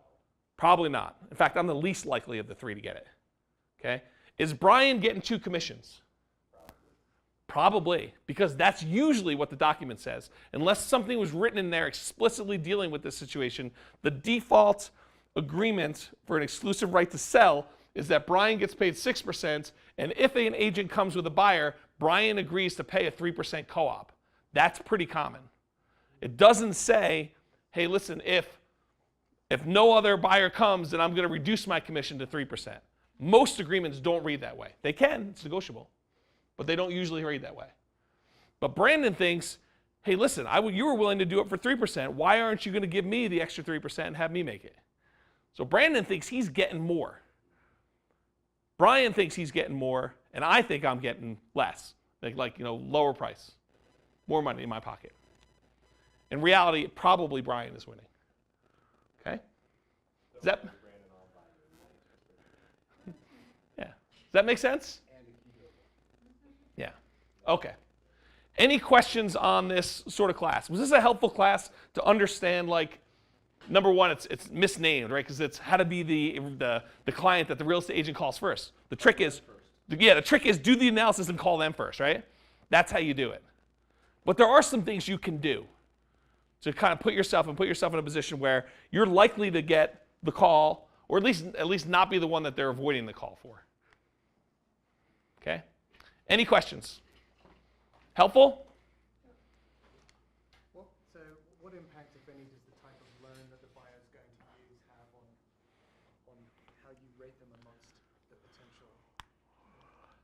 It makes it harder for me to get the offer accepted sometimes. Like if you're doing a VA loan, it's harder to get a VA loan accepted. If you're doing an FHA loan and we're competing for multifamily, it's harder to get those accepted. But if you're doing a conventional loan, I have not had a lot of struggle getting 1%, 3%, 5% conventional loans accepted because I present it in a way that I don't think it hurts at all. So I've not had problems with that. So I don't think there's a huge difference in my mind. The 1% down is owner occupant. 5% is for loans like 4 through 10. That's the Nomad model. Well, the second and third ones you can do 3%. Yeah, so like 4 through 10. Yeah. So not really much at all. If you tell me you don't have any money and you're doing hard money loans, I'd probably put you in a lower tier for me.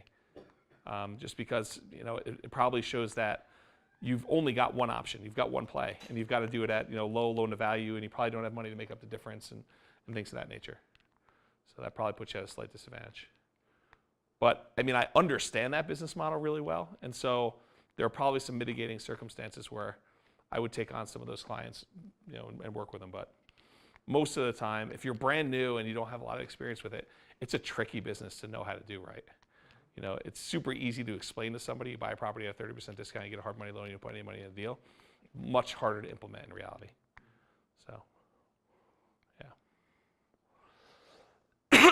All right, any questions before I lose my voice? No questions? All right, well, thank you all for coming. I appreciate it. I will see you all next week or something like that. You're doing it while you're ill. Yes.